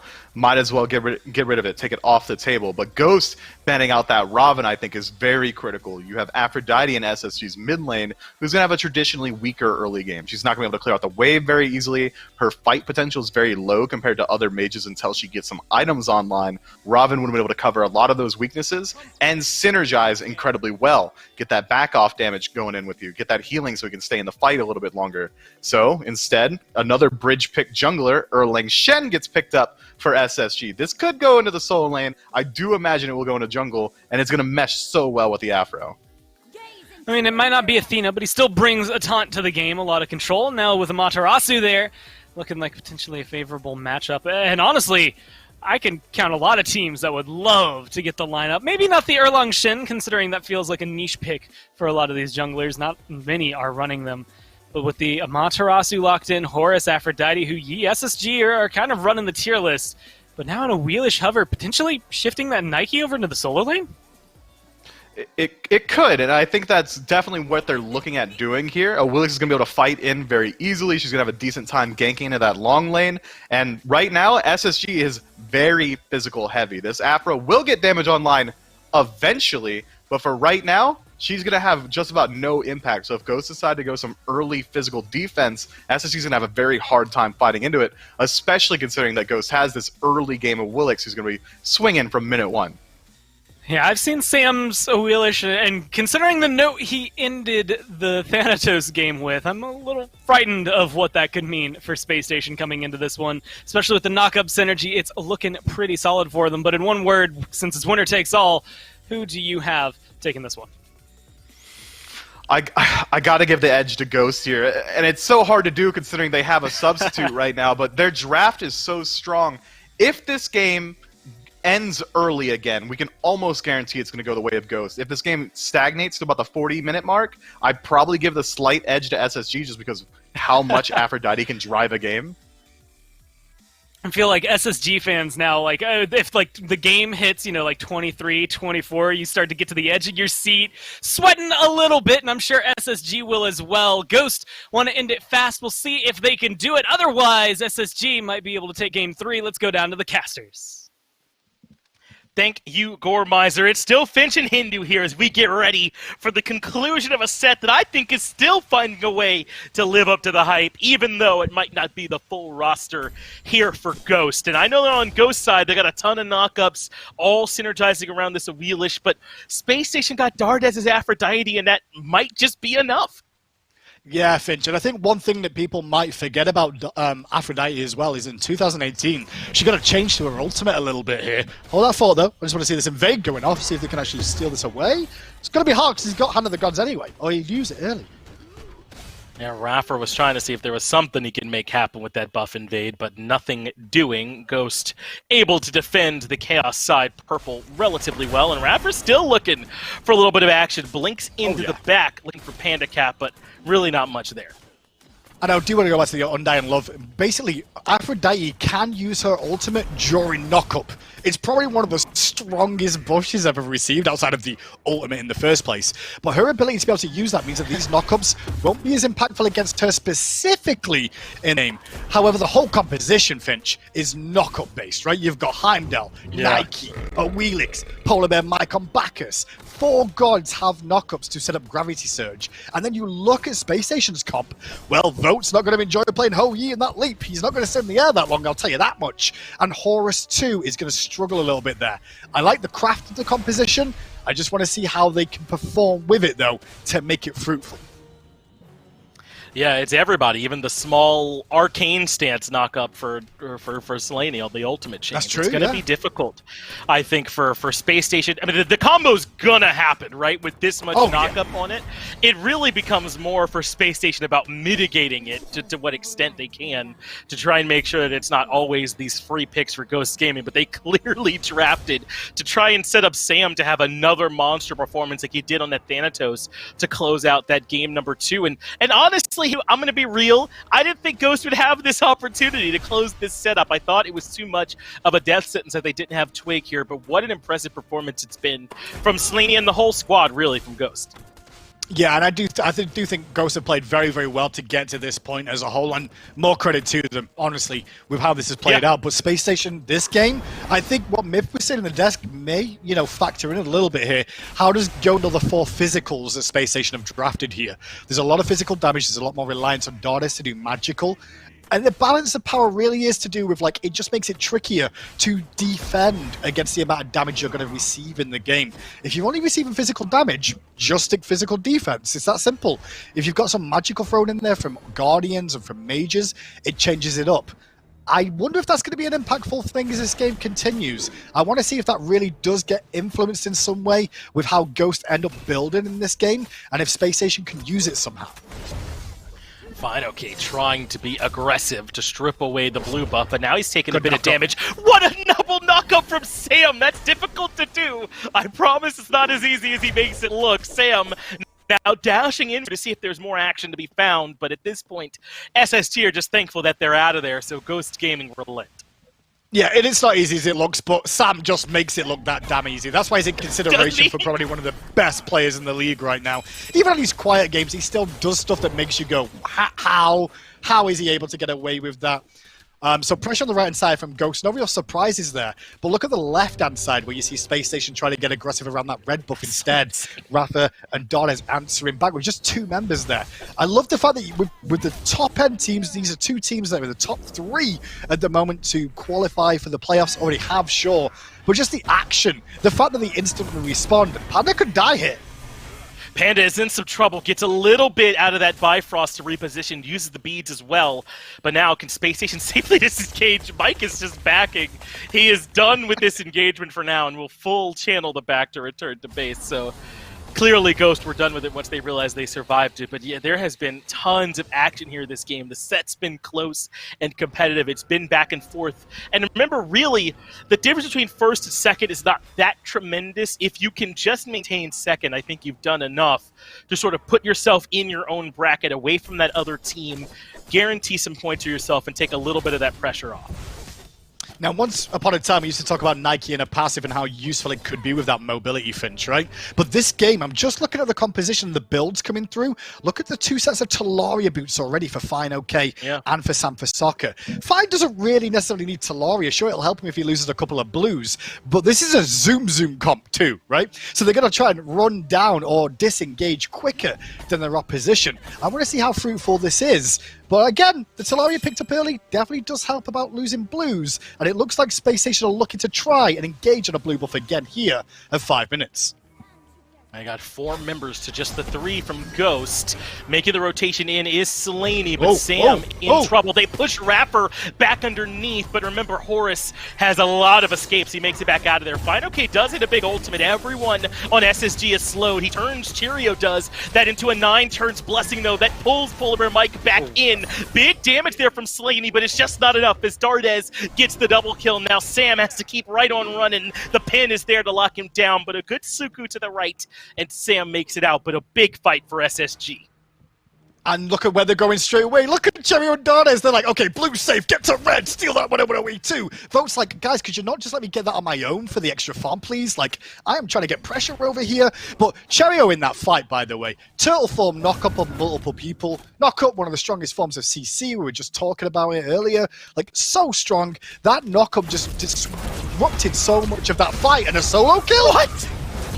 It's in the cards, isn't it? But Panda Cat barely gets out of there. They knew the gank was coming for Sam, but now Sam's basically just in the 1v1, and Vote feels pretty confident in it. Finds the stun, too, and nearly takes care of both of them. This momentum swing is huge, because it felt like this was Ghost in Game 1, but now it's SSG. Or Game 2. Yeah, bit of a weird skirmish on the left-hand side, though, from Sam. Not his usual level of play. He uses, the early ability of that feather step, which I think he could have just held on to. I'm not sure if he read the situation as well as it was with how it stood there. I think Vote could have fallen, honestly, but I think Sam at the same time looked at that minion wave and realized that that whole minion wave in the early game does a ton of damage, more than people expect. That he just respected it a little bit more so. So it looks even more fortunate for Vote there. But I do like the fact they've given Vote something aggressive this time round, by the way. They've given him a priority hunter in this lane instead of throwing him on the mages to try and give him some more comfort here. It's against the Heimdall too, so keeping him on the back foot, pretty impactful. It is worth noting this is the first time we're not seeing Slaney on the Discordia as well. They really need him to step up on this hard to pilot Merlin in the mid lane. And remember, you really got to you're using those flickers at the right time, or you can be punished. And so far, he has fallen a bit behind Dardes, who was able to get those 2 kills earlier. Yeah, and my concern for Slaney this game, specifically on the Merlin, is just look at the Space Station squad of what their composition's going to do. Ratha, Cherio, and Nika, they're just going to run at you, dude. They're going to run at you hard. And I know I mentioned the mobility factor that Fine OK are looking for here, but Nika brings it with Amaterasu anyway. This trap, though, could be trouble for Ghost. Is that dotting off? You were wondering, do they have enough magical damage? Well, there's your answer. Mike falls, and very nearly Slaney does as well. A great combination between them as Vote continues to be able to handle the 1v2 here on the left-hand side. That was with Sam using the ultimate, but Vote must have canceled it out with the beat. They heard it. They heard it over the wall. They heard Sam jump, and they know he's not got his jump available. No Suku for you, and because of that, no life. Audio cues in this game sometimes, Finch, right? Like, we don't necessarily get to see it in the spectator, but listening to audio cues, that was definitely Rafa hearing him jump over the wall then and recognizing Sam had jumped over. Knowing that was down, that's why Space Station immediately collapse on in and pick up an easy pickup at that purple buff. That's a great point, Panda Cat and Mike, considering the chase, but they might be out of range at this point. It's very hard for us to know sometimes what information the players have, because we have it all, right? It's so easy for us to see everything from the top-down view and to make all these assessments with all this vision that we have, but a lot of the times these players are working with maybe even half of what we have, probably a lot less, and so those audio cues are huge, man, and the ability to know that you can fully commit to Sam in that spot, and trusting that call when they get it, it's huge for Space Station. They've been playing well this early game so far. Yeah, Spectator gives you a lot more information than the play you actually get. Taking into account, I mean, we cut the map down in half, right, to give us vision on this. The players don't get that sort of vision at all. But they do have to rely on knowledge elsewhere, and audio cues is something that we don't talk about too much, but it's so important in engagements. And honestly, like, from a caster's point of view and from a spectator's point of view, it's just playing the game, you know? You can start to read whether they would have been in range and whether they would have heard it. It's a tricky one to call. I love the way Raph has played this Horus so far, though. I think him linking with Dardes consistently is going to cause a lot of problems as the game goes on, because you've got this frontline tank that has got set up in CC. Backoff's going to work in conjunction with it so very, very well, and both of them have sustain. It really sets up a lot of possibilities for the Space Station squad, who are now 4-0 here with a 2k lead. And Mike's just having a bad time here. There's not much he can do on this Bacchus. And Cherio wants more action. Great beats from Slaney, in all honesty, is the only reason he is not a part of that kill feed, too. Great timing from him. And Sam tried to get a bit cheeky going for this red buff. Is going to pay for it with his life. Cherio is a man on a mission here in this mid-game, and he's bolstered by Dardes. It doesn't matter if it's Cherio or Rapper that he's linked to. If it's one of these aggressive tanks moving forward, you're going to take all that back-off damage for free. This ain't fair, man. Like, if anyone's just tuning in now to this set finish, they're gonna be like, oh yeah, well, Ghost had a assault, so Space Station just destroyed him. But in game 3, you know, like, this is Space Station stepping up right now, and Ghost, they're really struggling already, but they've put on such a share already. And you can already hear me already going, yeah, the writing kind of feels on the wall already. You heard Myth on the desk, right? You heard Myth on the desk. He's like, yeah, you know, I like Ghost Comp. I think they'll win, unless it goes 40 minutes. Well, if it's 7-0 at 10 minutes for Space Station, you definitely have an inkling they're in the driving seat.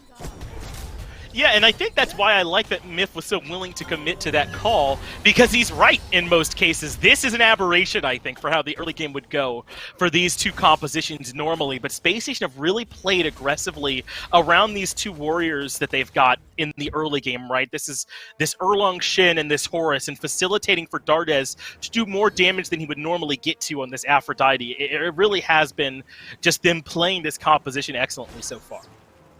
Now, with this 5k lead and the Fury being down for another 3 or 4 minutes here, I think Ghost, realistically, like, what everyone's going to say is, what do you do next? And it really is just farm and play safe. Try not to give up too much. Is that your tier 1 voice there, Hindu, huh? Like, come on. I gotta say, what do you do next? It's my job. I know, I'm sorry. But yeah, what do you do next? Farm, stay safe, play some freaking down, and hope to goodness that Spacestation don't catch you sleeping somewhere with a big rotation coming through. Because at this point, the level discrepancies, the gold discrepancies, are going to start to matter more and more. A pre-10-minute gold view isn't something we really see too often, right? Pre-50 minutes is usually the case. Poor old Slaney. It's not even worth casting at this point. I think he's going to fall down here. Oh, no, maybe not. Nope, it's a lie. He just barely lives it with, what, 6 HP? And that might have been after a tick, maybe 1, truly. So you see how surviving for cast the Slaney. curse can work? Finch, you see how reverse cast the curse can work? Call him out to help them out, you know? Say, oh, he's dead, and he'll live. So just keep doing that for Slaney. We'll see if it works. Well, let's see if it works here, right? As FineOK looks to get a bit more involved with this Nike early on. No way they're able to kill Sam here. Didn't work that time. I was too late with it as Nika cuts Sam down to size. They continue with the 2-man knockup as Slaney struggling for options, trying to see if he can burn Nika, but the flames won't come quickly enough. FineOK, the next member under siege, as 3 members dive. The tier 2, 12 minutes into the game, PBM dies elsewhere as Space Station Gaming cannot be slowed down. Yeah, I felt that fight actually was really Ghost trying to make a stand at their own red buff more than anything else. FineOK rotated into that fight too. I think Ghost started to realize that the writing's on the wall for them. So instead of waiting and farming up, they're like, okay, if we can get one good skirmish off, one good team fight, get a bit of a window in just one of the lanes. Like if we can kill 2 members of, let's say, you know, the mid laner dies and the jungler dies, we can use that to get ourselves back in the game with some experience somewhere. Bad news is, Space Station group up themselves, win the team fight handily, and that just closes the door even more. This is a hard ask for Ghost to get back into it, but it wouldn't surprise me if they did the way they have played over the past 2 years as a team. We've seen them come back from deficits like this, but this is my inner voice saying never count them out, but it's looking rough. It is looking tough from this position. I mean, Space Station, they do have these warriors, which does give them some chance in the early, but the Aphrodite, the Amaterasu, the Hou-Yi, these things do make you think a little bit beyond that, more like mid to late, and they've been able to buy themselves a golden ticket to the points where their composition are at their strongest. Space Station, you know how normally we talk about how this lead's only going to shrink because you get to level 20 and the items even out, but I think it's only getting worse as Space Station really start to get closer to the point in the game when you'd expect them to really be at their strongest. Yeah, exactly, and I think that's where Space Station can look to capitalize on a little bit more. And I also don't mind where Mike's at right now. I know it sounds a bit weird, but they're trying to find picks and do something. Take into account, Mike is 4 of these deaths, right? But he's also still equal level with Rafa, which tells me a lot of things. Like, Mike's deaths don't really matter too much than anything else. What he's doing is at least causing some confusion. It's not going to hurt him. Slaney's caught, though. Yeah, they're looking for him. The knockup doesn't land because Slaney has good speed, but he's just pinched in. There's nowhere to go, and he will fall for the second time this game. And honestly, this is the first time we've seen them be able to kind of pick Slaney this way. He's, for the most part, stayed very safe with his set as a sick ricochet catches Panda Cat, forces the beads, and the ultimate. Wishes they could keep up the chase, but that's too far. They'll settle for trying to pressure the tier 2 as in come the cavalry, using that to lock down Panda Cat in his Phoenix.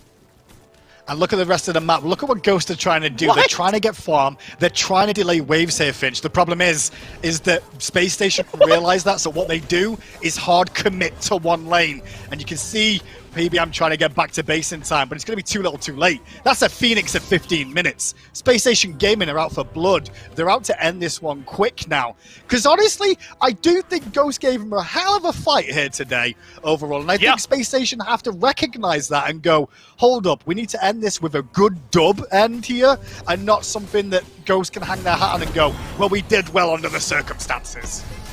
Right, I mean, this might look like, you know, like they're kind of beating them up, but I think it's the opposite. It's a good show of respect from SSG that they have decided they got to make sure they're bringing everything, or they could lose this one as Slaney continues to be chased. There's the blink push from FineOK, but Nika's so tanky that even the tower and all that extra damage from Slaney is not enough. Primal is grabbed by SSG as they continue to have a stranglehold on this match. Meanwhile, Mike level 11 on this right-hand side. He kind of proxied that whole thing on that right-hand side all on his own for quite a while there. Just continue farming up, got himself a tier 1 tower. Split push backers, new in the meta. I get it though, you know, just try and find farm. He'd been farmed so consistently, we said he was 0-4 in that. He was still equal level. He's still equal level now, but he's made an influence in the game. And interestingly enough, I'm wondering where he's going to go with this build now. Going Got for to more be the deeps. staff of Mirrodin here, right? Like, I mean, Yeah. at this point. So, I mean, I imagine that's what he's looking for is on the backside of the ultimate double flop, I suppose. Double belch, I guess, is the idea. Yeah, double flop is really cool. The problem is that it takes a little bit more wind up than you want it to, to get that secondary flop off. So you flop the first time, and then you've got to wait a second before you can get your secondary flop off. But Mike's game plan here, I feel like, is, well, A, he's going to have a bit of fun under the circumstances, I feel, but secondly, he can do a ton of damage as a Bacchus potentially as well. Like, if you can get a good ultimate off that really swings this around, it could do a lot for them. But not if he gets picked on the right-hand side like that. Yeah, unfortunately, we're not going to get to see it come to fruition there. Nika has 4 members crowding around him, but even still, the damage not enough. Nika continues to persevere. Slaney in some trouble. Flicker buys him a moment, and maybe he could escape stage right, but we cannot say the same for Sam, who has already fallen, or for Fino K as Cheerio gets his 4th kill of the game. SSG in full control, and Nika going hunting for Panda Cat. Doesn't want to let the Heimdall get away. As he thought maybe he could hide, he realizes, no, Nika's found me. I think he knows where I'm at. But yet Panda Cat has made it out of there. Nika lost track of him. Sneaky. And that's just using the walls to your advantage, You can't see around that wall as clearly as you could Panda Cat can. He could basically just look around that corner, see where Amma's coming from, and just keep playing Ring Around the Rosie. Space Station are done now. Fire Giant on the cards pre-20 minutes now, looking to just continue this aggression. And I think the other thing you saw as well about Polar Bear Mike being on that right-hand side, Finch, him and Fino K have switched roles, so to speak. Fino K has been more in the engagements now, and I think their realization is that Mike can't make anything happen at the moment. He's getting his CC cancelled out a lot of the time. So what they've done is send Nike there instead to be more supportive and look to get Mike some damage and a little bit more of a solo-esque build online. I think that's been really the call. That's interesting, Hindu. I think that's probably just the best idea, right? It lets them leverage Fino K being the most relevantly farmed member on the map as soon as possible. Send Mike over there just to make sure the worst doesn't happen with the tier 2 getting burned down. He gets some farm, and maybe he can rotate in and help out a bit more. I like this idea from Ghost, and what it's really showing me that even when their backs are against the wall, I think they've got every right to maybe just kind of roll over a bit. I don't think they are, man. These guys are absolutely still trying to find a way to win this. Yeah, we don't normally see role swaps too often, but the times that we do, I've always felt they've felt very well calculated to me. They don't get abused enough. Panda Cat, though, will end up falling to the doves. He was trying to get through the Bifrost, man, but Dardes is swinging like a truck at this point in time, even with a pretty utility-esque build over damage. Yeah, I think right now it's just pure lead helping him out in those extra spots. I mean, the Wingblade and Lotus Crown are a bit more utility, as you mentioned, rather than pure damage. Raffer trying to solo this one down. I don't think Horus can quite do that. He's swinging for 39 in auto, but he's getting closer than maybe I thought as Nika solo Slaney on the right-hand side. They will indeed burn down the left side Phoenix as Fino K tries to push Cheerio into the tower, but it's not enough damage, even with the Phoenix help. He's been pulled in by the 9 turns blessing, knocked up, and Cheerio gets another kill. That might even just be the end of it as they're rushing past the Phoenix to look to see if they can bring this set to a close here, Hindu, man. Unfortunate end to the set, honestly, Finch, overall. A lot of things happen in Smite in the big picture where we get these big situations, right, where it's like, hey, balance on a knife edge, either team could win, and the final game of the series is a blowout. Happens a lot. I can understand Ghost, though, here. Take into account with the situation that Ghost have found themselves in here this week, I think under the circumstances, the players being frustrated and that one getting away from them, they knew the writing was on the wall there. And so Space Station taking that game does not really surprise me with how the first 10 minutes went. No, not at all. Really impressive, I think, from great stuff from Slaney to step up in a really tough spot and play well for his team and give him a legitimate chance, right? I mean, they took this all the way to game 3, and then if this early game doesn't go so far off the rails, then who knows what could have happened here for them. I think this is a nice performance from Ghost, but Space Station have now done enough. We must congratulate them as well to guarantee themselves at least second. I'm not 100% sure how their tiebreaker would go with Sanguine, but they're in an excellent spot now. So I believe, knowing the Sanguine situation, if Sanguine win one game tomorrow out of that best of 3, they qualify, win or lose as the second seed. Right. I think that's what we're looking at for the most part. I believe it's after plus and minus. So just one game tomorrow, I believe, will be the difference maker. Up against Radiance, I believe, as well. So that'll be an interesting talking point there. Can Radiance 2-0 and maybe catapult a different team into the top 2? Yeah, Sunday is full of big matchups, isn't it? Those are kind of the deciders. We have that Sanguine Radiant set, but we also have to see Renegades and how that goes. Don't worry, though. The desk will give you the full rundown of this set we just watched and all of that. I'll get it back over to Gore. Well, Mifflin, when we left the desk, we were saying, hey, at 23, 24 minutes, SSG fans would be on the edge of their seat, hoping that it could go to the late game after what we assumed would be a pretty solid start for Ghost. And they didn't have to worry about it, is probably the best way to start that one off. Hell, we didn't even get to a 23, 24-minute moment in the game. 0 deaths throughout all of that for SSG. I don't think it says anything about Ghost. I don't think it says anything about the scenario, especially after those first 2 games. I think that is just SSG playing at their finest. They played their comp perfectly. I mean, I can't predict that Dardez is going to drop an 8 bomb in less than 20 minutes. I can't predict that no one on their team's just not going to die. Everything that could have gone wrong for Ghost did. Everything that could have gone right for SSG did. And that's how it's going to pan out. I mean, it was a quick game. Who am I to doubt Dardez? Why would I ever doubt Dardez on this Aphrodite? It's banned so often for a reason. And he proves again why he shouldn't be allowed to play this character.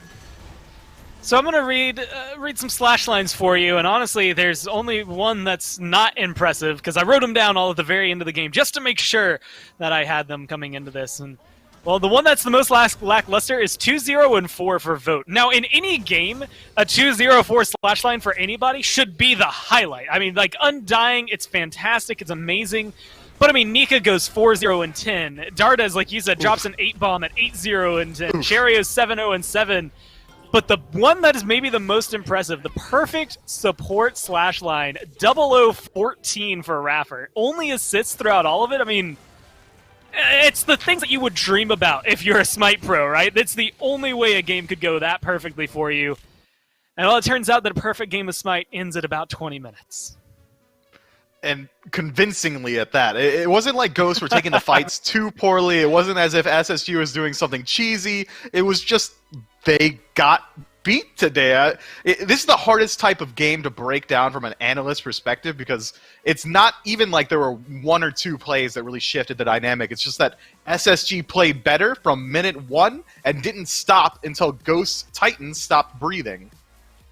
I have never seen that many goose eggs on a screen before, especially not a kill screen that comes down. So I think kudos for a first still happening here, although I will point out that they do not take the credit for the fastest SPL game just yet. That one was fast, that one was dominant, but they didn't beat that 17:59 sub 18-minute Sanguine game against United. That one was a bounce house. That was a crazy house, I guess is the only way I can think to word it. This one was cool, it was calm, it was calculated from SSG. I mean, I can't think of anything more to say. I can't even think of a question to ask you. Luckily, I don't need to ask you questions. We actually have Finch ready to ask questions to none other than Cherio, who was just phenomenal through all 3 of those games. So Finch, take it away.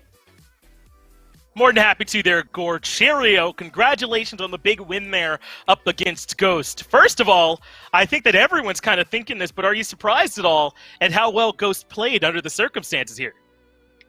No, I think they played really well considering the circumstances. I think Slaney did his job, the whole team. I think obviously had to change or adapt their playstyle a little bit, but I think they played really well, yeah.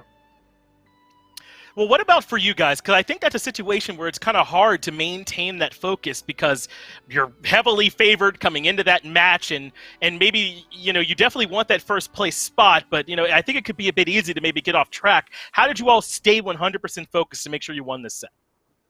We kind of went into the set as soon as we knew that Slaney will be playing for Twig. We did not change at all the drafts or the way we're going to play. Like, we kind of just pretended, okay, even if this is Slaney, we're going to pretend that it's Twig. We're going to play the same exact way that we did against Twig and not change too much in our draft.